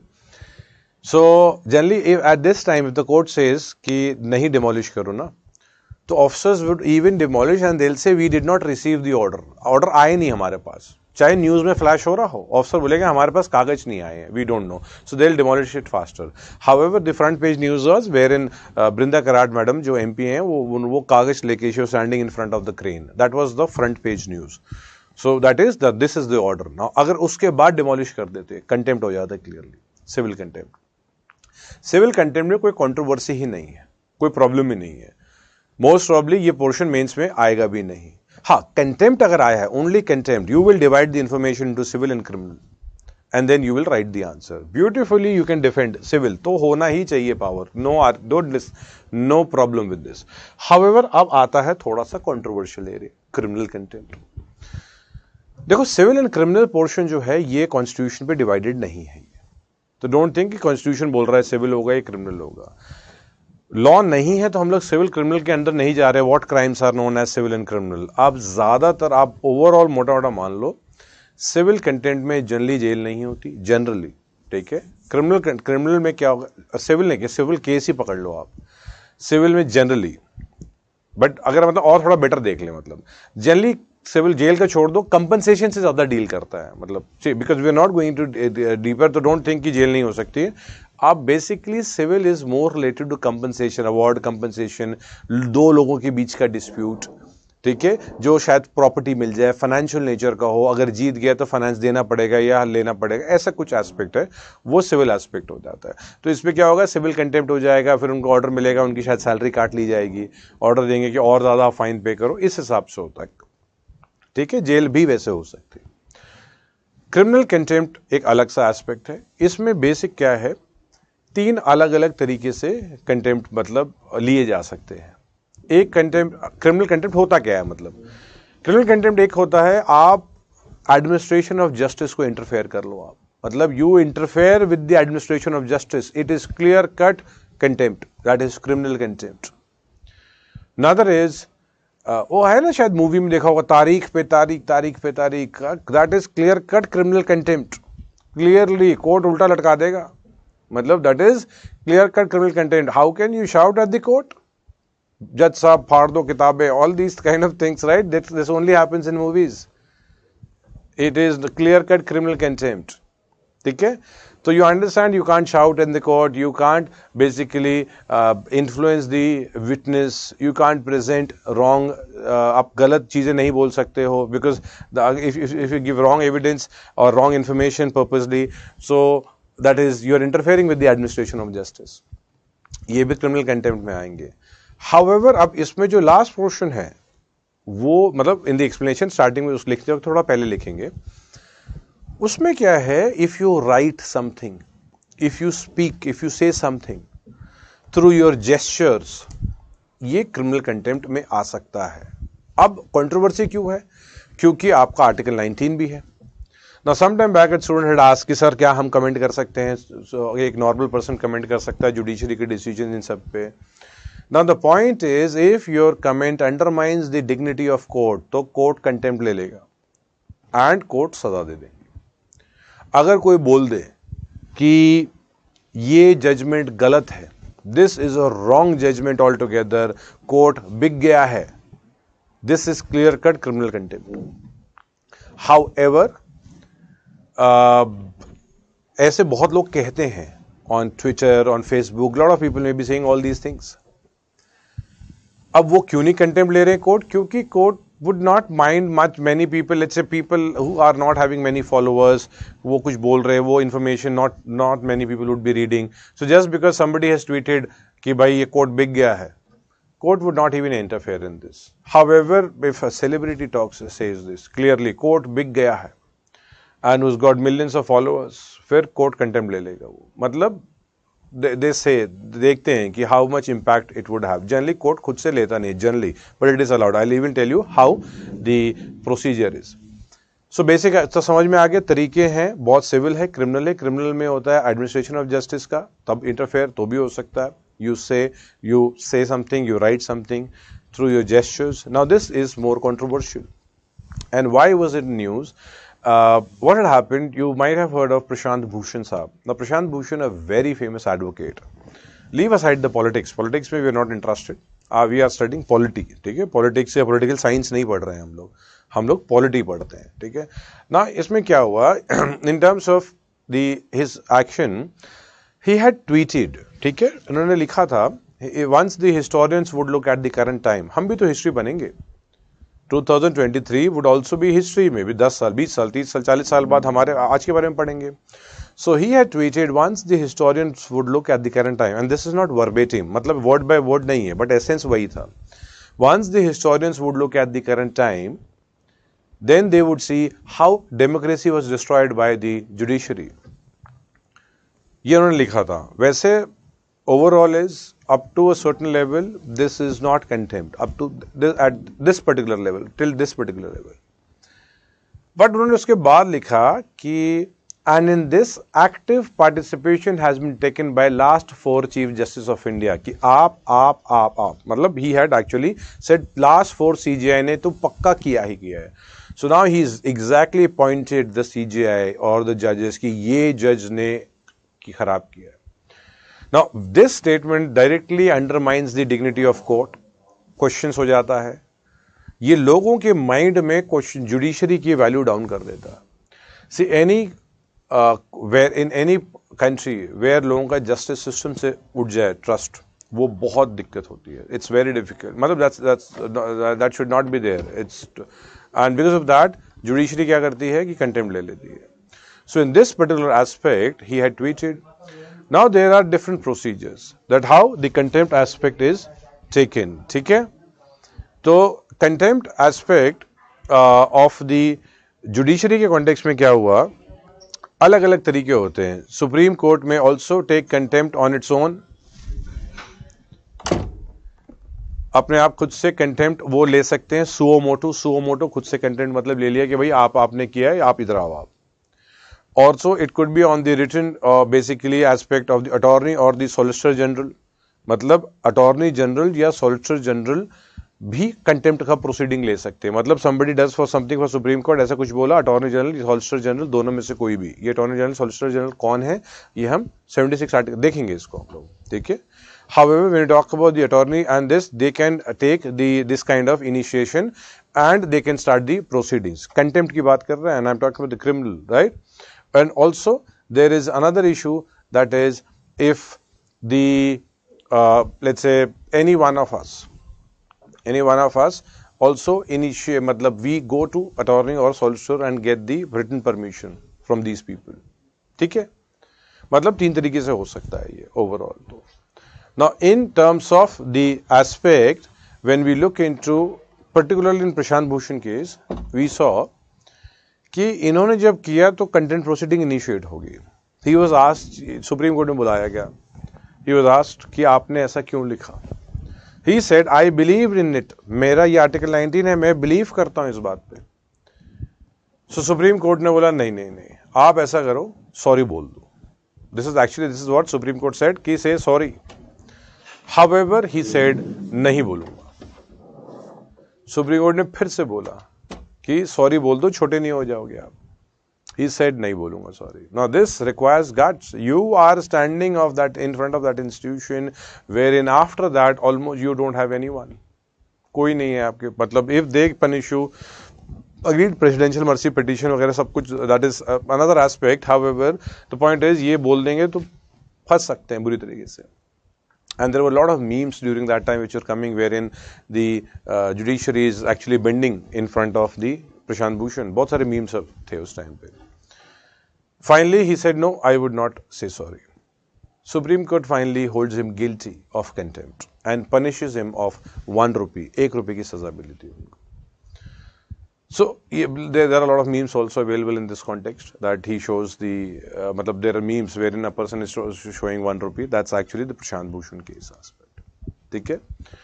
So the point is that because of this again there is news ये चीजों पे. There's also another person, ये Kunal Kamra. He is a comedian and in one of as a gesture he had shown middle finger to the Supreme Court. So that's also criminal contempt. So most probably he would be punished. Most probably. However, Supreme Court generally sees that if you are speaking and then there is too much of impact on the aspect, फिर supreme court क्या करेगा, punish करने के chances हो सकते हैं. Generally क्या होता है ना, supreme court would not take it suo motu legally. तो वैसे under contempt of court act supreme court can take suo motu action also. ले तो सकता है ये supreme court. However supreme court avoid करेगा, बिकॉज सुप्रीम कोर्ट क्या दिखाएगा कि देखो मैं तो आई एम फॉर जजमेंट, मतलब फॉर फ्रीडम ऑफ स्पीच, मैं तो फ्रीडम ऑफ स्पीच को सपोर्ट करता हूँ। दूसरा एक एस्पेक्ट हो सकता है ऑन द रिटन और बेसिकली बाय अटॉर्नी जनरल और सॉलिसिटर जनरल। अब ये लोग तो एग्जीक्यूटिव्स हैं, अगर ये लोग करते हैं इसका मतलब आप ऐसे आदमी हो जो सरकार के अगेंस्ट हो। Against the government does not means against the country. तो द थिंग इज आप सरकार के अगेंस्ट हो, तो गवर्नमेंट क्या करेगी फिर? अगर अटॉर्नी जनरल सॉलिसिटर जनरल क्या होते हैं कि बहुत बार सरकार बोलती है नहीं नहीं आप रहने दो, कर तो सकते हैं, प्रोसीजर तो है। फिर क्या होता है, एक और तरीका है, एनी वन ऑफ अस, आप मैं कोई भी, with the written consent of attorney और सॉलिसिटर जनरल, मतलब हम लोग भी इनसे जाके बोलते हैं रिटन भाई आप हमें परमिशन दे दो, वो परमिशन दे देंगे तो आप कोर्ट में जाके कंटेम्प्ट करवा मतलब पनिश करवा सकते हो, मतलब जा सकते हो, बात कर सकते हो। However, all three are available under the Contempt of Court Act 1971. Now, in terms of the statement, if you look at the article 129, the statement says can punish for contempt of itself. Itself लिखा होगा, आप देखेंगे article 129 हमने लिखा ही है statement में, contempt of itself। इससे क्या लगता है कि सुप्रीम कोर्ट अपना ही कंटेम्प्ट, मतलब अपना मतलब इफ यू से और do something wrong in context of supreme court, then only supreme court contempt लेगा। However, supreme court in Delhi judicial service association case clearly बोला है कि आप अगर कोई भी लोअर कोर्ट्स, मतलब कोई भी मुझसे सबऑर्डिनेट कोर्ट जो भी होगा, उसके कॉन्टेक्स्ट में मैं कंटेम्प्ट ले सकता हूं। मतलब you do anything wrong against a tribunal, तो सुप्रीम कोर्ट कंटेम्प्ट ले सकता है। कोई हाई कोर्ट के अगेंस्ट कुछ कर ले, सुप्रीम कोर्ट कंटेम्प्ट ले सकता है। हाई कोर्ट लोअर कोर्ट के लिए ले सकता है, हाई कोर्ट अपने लिए ले सकता है, बट कोई लोअर कोर्ट हायर जुडिशरी के लिए नहीं लेगा। मतलब हाई कोर्ट अपने से ऊपर वाले के लिए नहीं लेगा। मतलब किसी आदमी ने सुप्रीम कोर्ट के लिए कुछ फालतू बात कर दी तो हाई कोर्ट उसके लिए कंटेम्प्ट नहीं ले लेगा कि आपने सुप्रीम कोर्ट को कैसे बोला, सुप्रीम कोर्ट ले सकता है। तो ऊपर की जुडिशरी लोअर के लिए कंटेम्प्ट ले सकती है, बट लोअर जुडिशरी अपर के लिए कंटेम्प्ट नहीं लेगी। नाउ एग्जाम में अगर कॉन्टेक्स्ट आएगा कंटेम्प्ट का, तो एक तो हो सकता है मेंस में, पीटी तो you would be able to write everything, right, मतलब टिक करना है। However in terms of the mains, when we look into the aspect कि मेंस में कैसे करना होता है,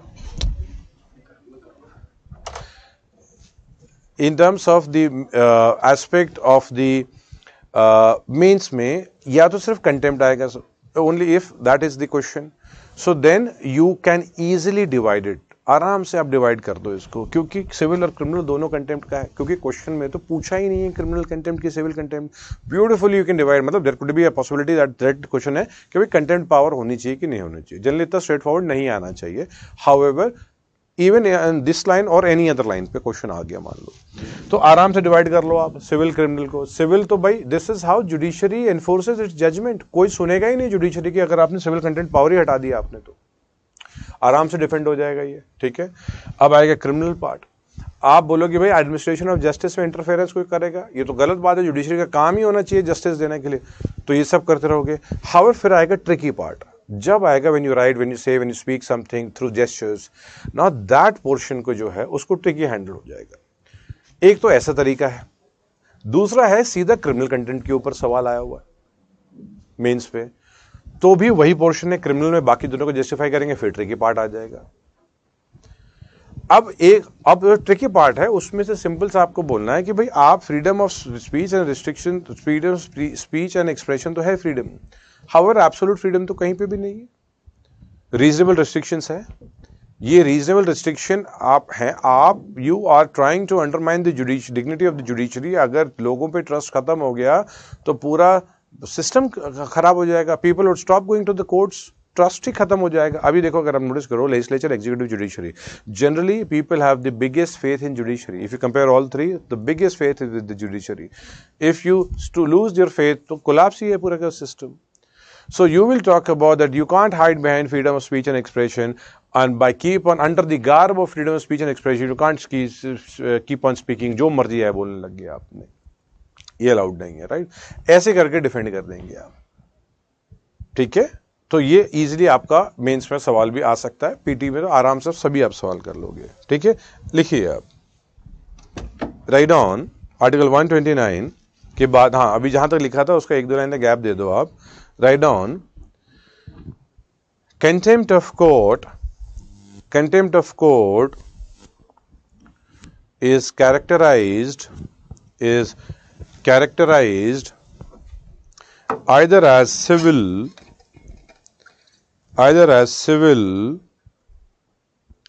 or criminal, either as civil or criminal, civil or criminal. Next line, any willful disobedience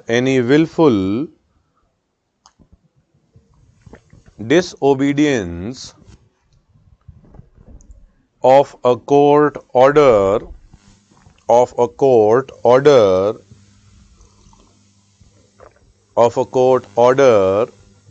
to do or abstain from doing any act is a civil contempt. Abstain from doing any act is a civil contempt. Bracket में लिखिए enforce obedience. Bracket में लिखिए enforce obedience. Bracket close. Next line, contempt powers are necessary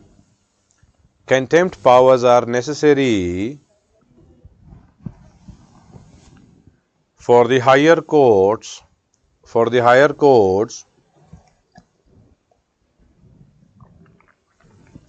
to enforce the rule of law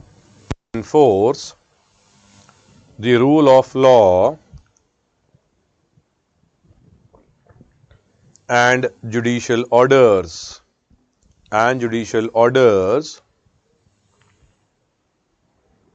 ठीक है, एक दो line का gap दे दो आप.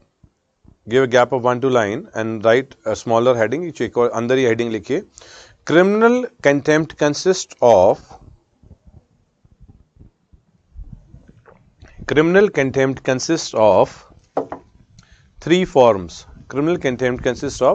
3 forms.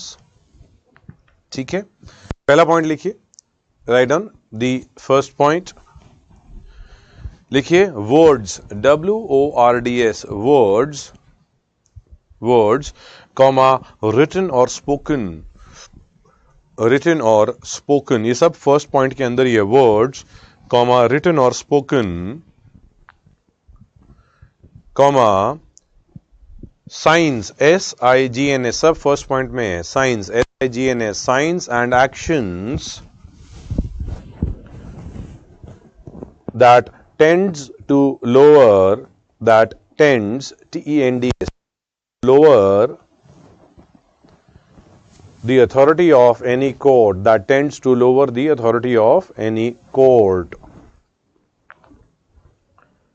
ठीक है. सेकेंड पॉइंट लिखिए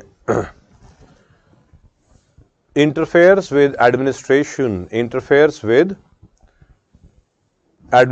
of justice. Next point, obstructs judicial proceedings.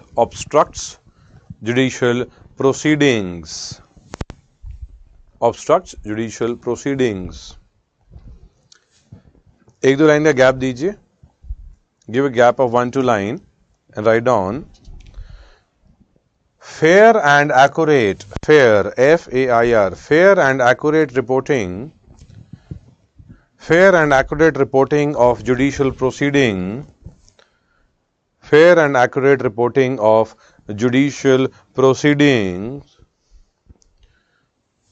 will not amount to contempt of court. Full stop. Continue. Nor is any fair criticism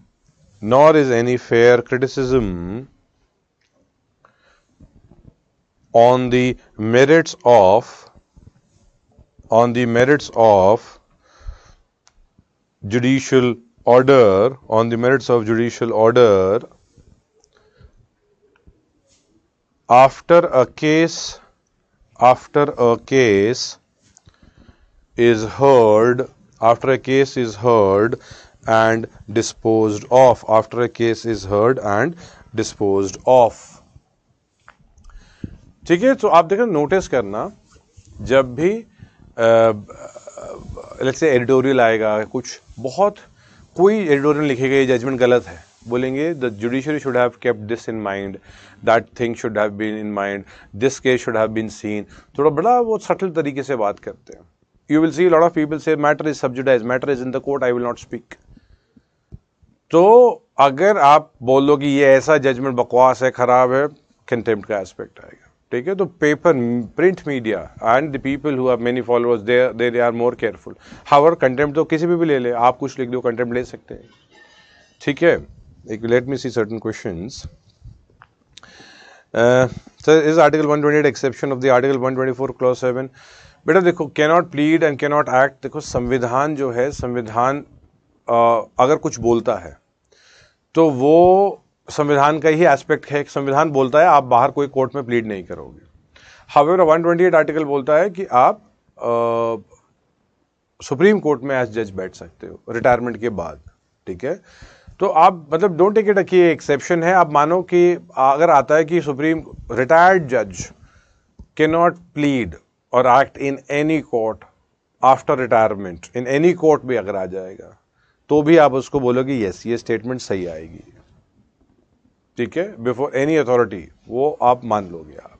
ठीक है, देखो मैं बताता हूँ, एक देखो, प्लीडिंग एक अलग है, इसमें एक मैं बताता हूँ, आप आई विल शो यू, इससे थोड़ा टर्मिनोलॉजी थोड़ा क्लियर होगी. देखो, अगर वो जज जैसे बैठ रहे हैं, जज जैसे बैठना और प्लीडिंग बिफोर एन अथॉरिटी, दोनों में फर्क है. Let me show it to you. अगर आप देखें, हु सिट्स एनजीटी में कौन बैठता है? नेशनल ग्रीन ट्रिब्यूनल में रिटायर्ड सुप्रीम कोर्ट जज होता है. ठीक है, green tribunal. Human right commission में कौन है? ह्यूमन राइट कमीशन में तो दे आर सिटिंग एज जजेस, वो जजेस जैसे बैठ रहे हैं, वो कहीं पे जाके आर्गुमेंट्स वगैरह नहीं दे रहे हैं आप. ठीक है, तो सिटिंग एज अ जज को और इसको प्लीडिंग को, दोनों को आप कंफ्यूज मत रखिए आप.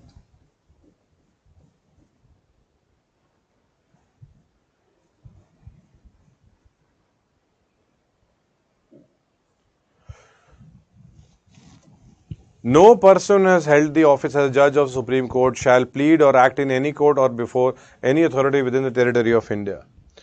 तो क्या होता है कि ये एक्ट जो कुछ जगह पे इनको अलाउ किया, मतलब लॉ में, जैसे ह्यूमन राइट कमीशन पे चेयरपर्सन बैठ सकते हैं और बैठते ही हैं सुप्रीम कोर्ट के रिटायर. पहले तो अगर आप देखेंगे तो ह्यूमन राइट कमीशन के जो चेयरपर्सन होते थे वो mandatorily chief justice of India जो रिटायर्ड हैं वही होते थे, मैंडेटरी. वो तो बाद में लॉ चेंज कर दिया गया है कि अब, और एक्ट में नहीं, मतलब कॉन्स्टिट्यूशन में नहीं है ह्यूमन राइट कमीशन. तो प्लीडिंग इज नॉट बेसिकली, आप देखो, प्लीड और एक्ट इन एनी कोर्ट और before any authority within the territory of India does not means you can't sit as जज. वो दोनों में अलग हो जाता है. ठीक है, तो ट्रिब्यूनल में जो है बैठाए जाते हैं, हाई कोर्ट सुप्रीम कोर्ट के जजेस ट्रिब्यूनल्स में बैठते हैं, पूरे हमेशा वही नहीं होते हैं.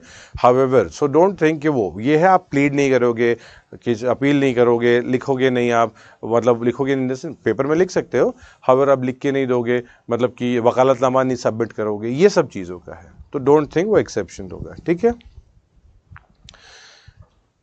Sir, we know that after retirement of Supreme Court judge, she gets pension. But when she becomes a chairman of a particular committee, as you said, Verma committee, will she going to get get salary being the chairperson of that committee along with the pension? हाँ बेटा देखो, pension तो आपके previous work के लिए मिल रहा है, pension आपको करंट वर्क के लिए थोड़ी मिल रहा है. अब चेयरपर्सन वर्मा कमेटी इनको बता दिया कि भाई वर्मा कमेटी आप जो है, अगर आप मतलब वर्मा कमेटी बन गई, आपको एक एडिशनल काम दिया हुआ है, वो आपको काम के लिए, तो उसको तो ऑथराइज्ड हो, आपको तो पैसा मिलना ही चाहिए उसके लिए. Pension is not for what you are doing now, pension is for what you have done पीछे का काम है.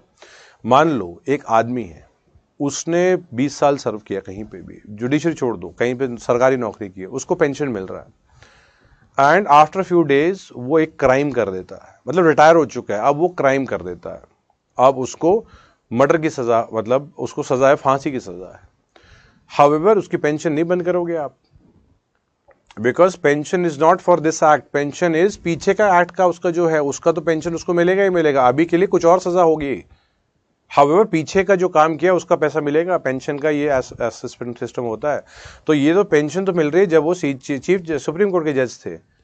अभी जो वर्मा कमेटी में जो रहेंगे, चेयरमैन रहेंगे वो, तो उनको तो पैसा मिलेगा ही मिलेगा। ठीक है, वो है। Next is what is PL. बेटा रुक जाओ, अभी वहां तक पहुंचे ही नहीं है बेटा, आगे नहीं जंप करना है। मैं मल्टीपल बार बोल चुका हूं, डोंट जंप। अभी कोई चीजें कर रहे हैं, जब वो आएगा तब हम देखेंगे उसको। ठीक है, अननेसेसरली आप देखते हैं जो करंट जो डिस्कस हो रहा है उस पे रहो आप। हाँ, उससे रिलेटेड कुछ चीजें आएगी तो बात अलग है। पीएल भी जुडिशरी से रिलेटेड है, जुडिशरी से बिगर टॉपिक, एक दिन में खत्म ही नहीं हो सकता, कल भी जुडिशरी नहीं खत्म होगा, तो वेट। हाँ, जब मैं बोल दूं जुडिशरी ओवर है, अब जुडिशरी का पूरा है, देन आप आगे का कुछ एरिया का जो है, हाँ करंट डिस्कस हो रहा है, कंटेम्प्ट में पूछ लो आप जो पूछना है। ठीक है, तो एज ऑफ नाउ ये पोर्शन जो है अगर हम देखेंगे तो that is, there should not be any confusion. पता है आर्टिकल 142 क्लॉज 2 में भी कंटेम्प्ट के ऊपर लिखा हुआ है, बट उसमें है कि पार्लियामेंट लॉ बना सकती है कंटेम्प्ट का। हम डिस्कस कंटेम्प्ट ही कर रहे हैं। हाउएवर नेक्स्ट लाइन पे आर्टिकल 142 क्लॉज 2 लिख लो आप। ठीक है,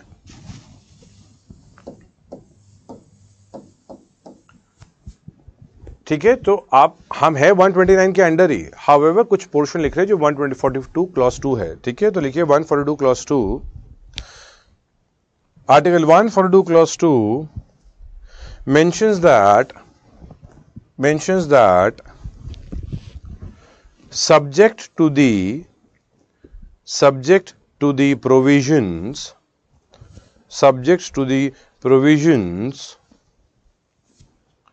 of any law made by parliament, comma, the Supreme Court shall have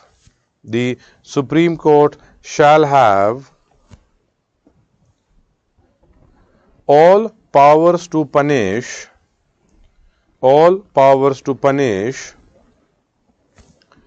for contempt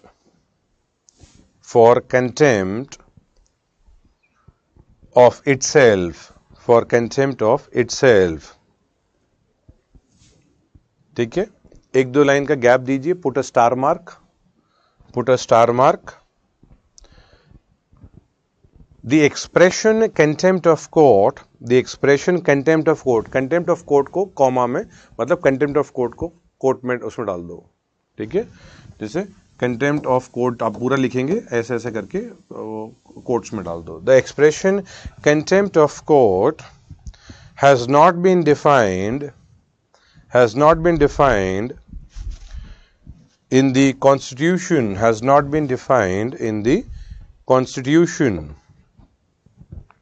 ठीक है, एक दो लाइन का स्टेटमेंट दीजिए, मतलब give a gap of 1-2 line, एक दो लाइन का फिर से गैप दीजिए। Right on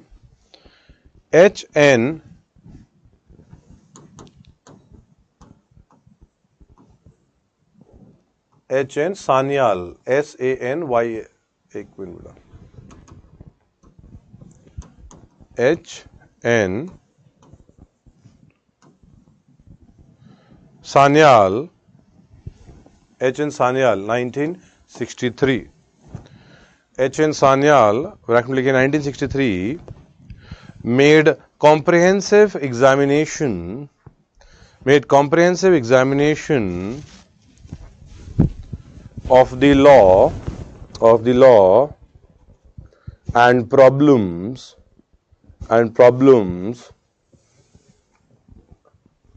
relating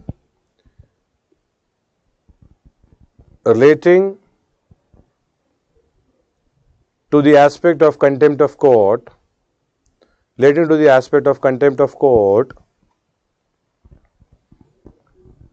and then Parliament made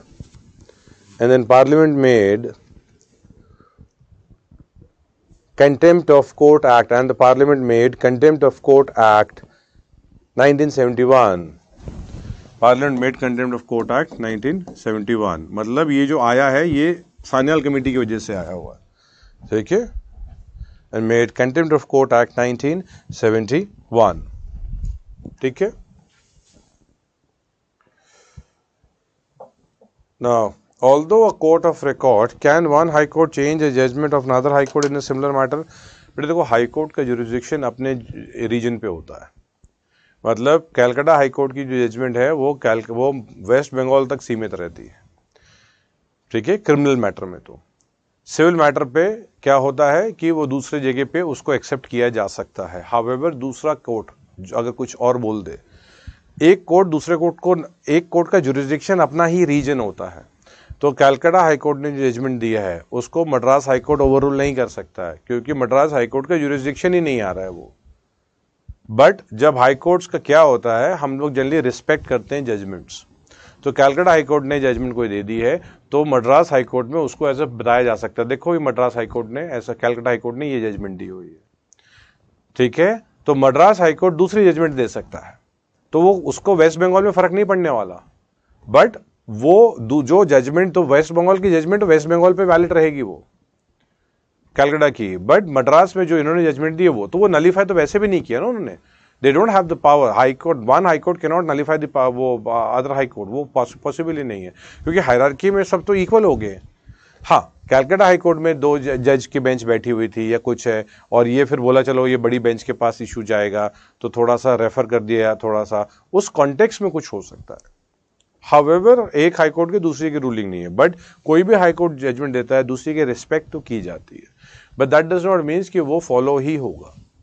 जैसे गुजरात हाई कोर्ट ने बोल दिया था कि भाई एक अंडर 15, मतलब any girl who attains puberty वो कैन गेट मैरिड, मतलब वो मुस्लिम वुमेन के लिए कॉन्टेक्स्ट में बोला हुआ था.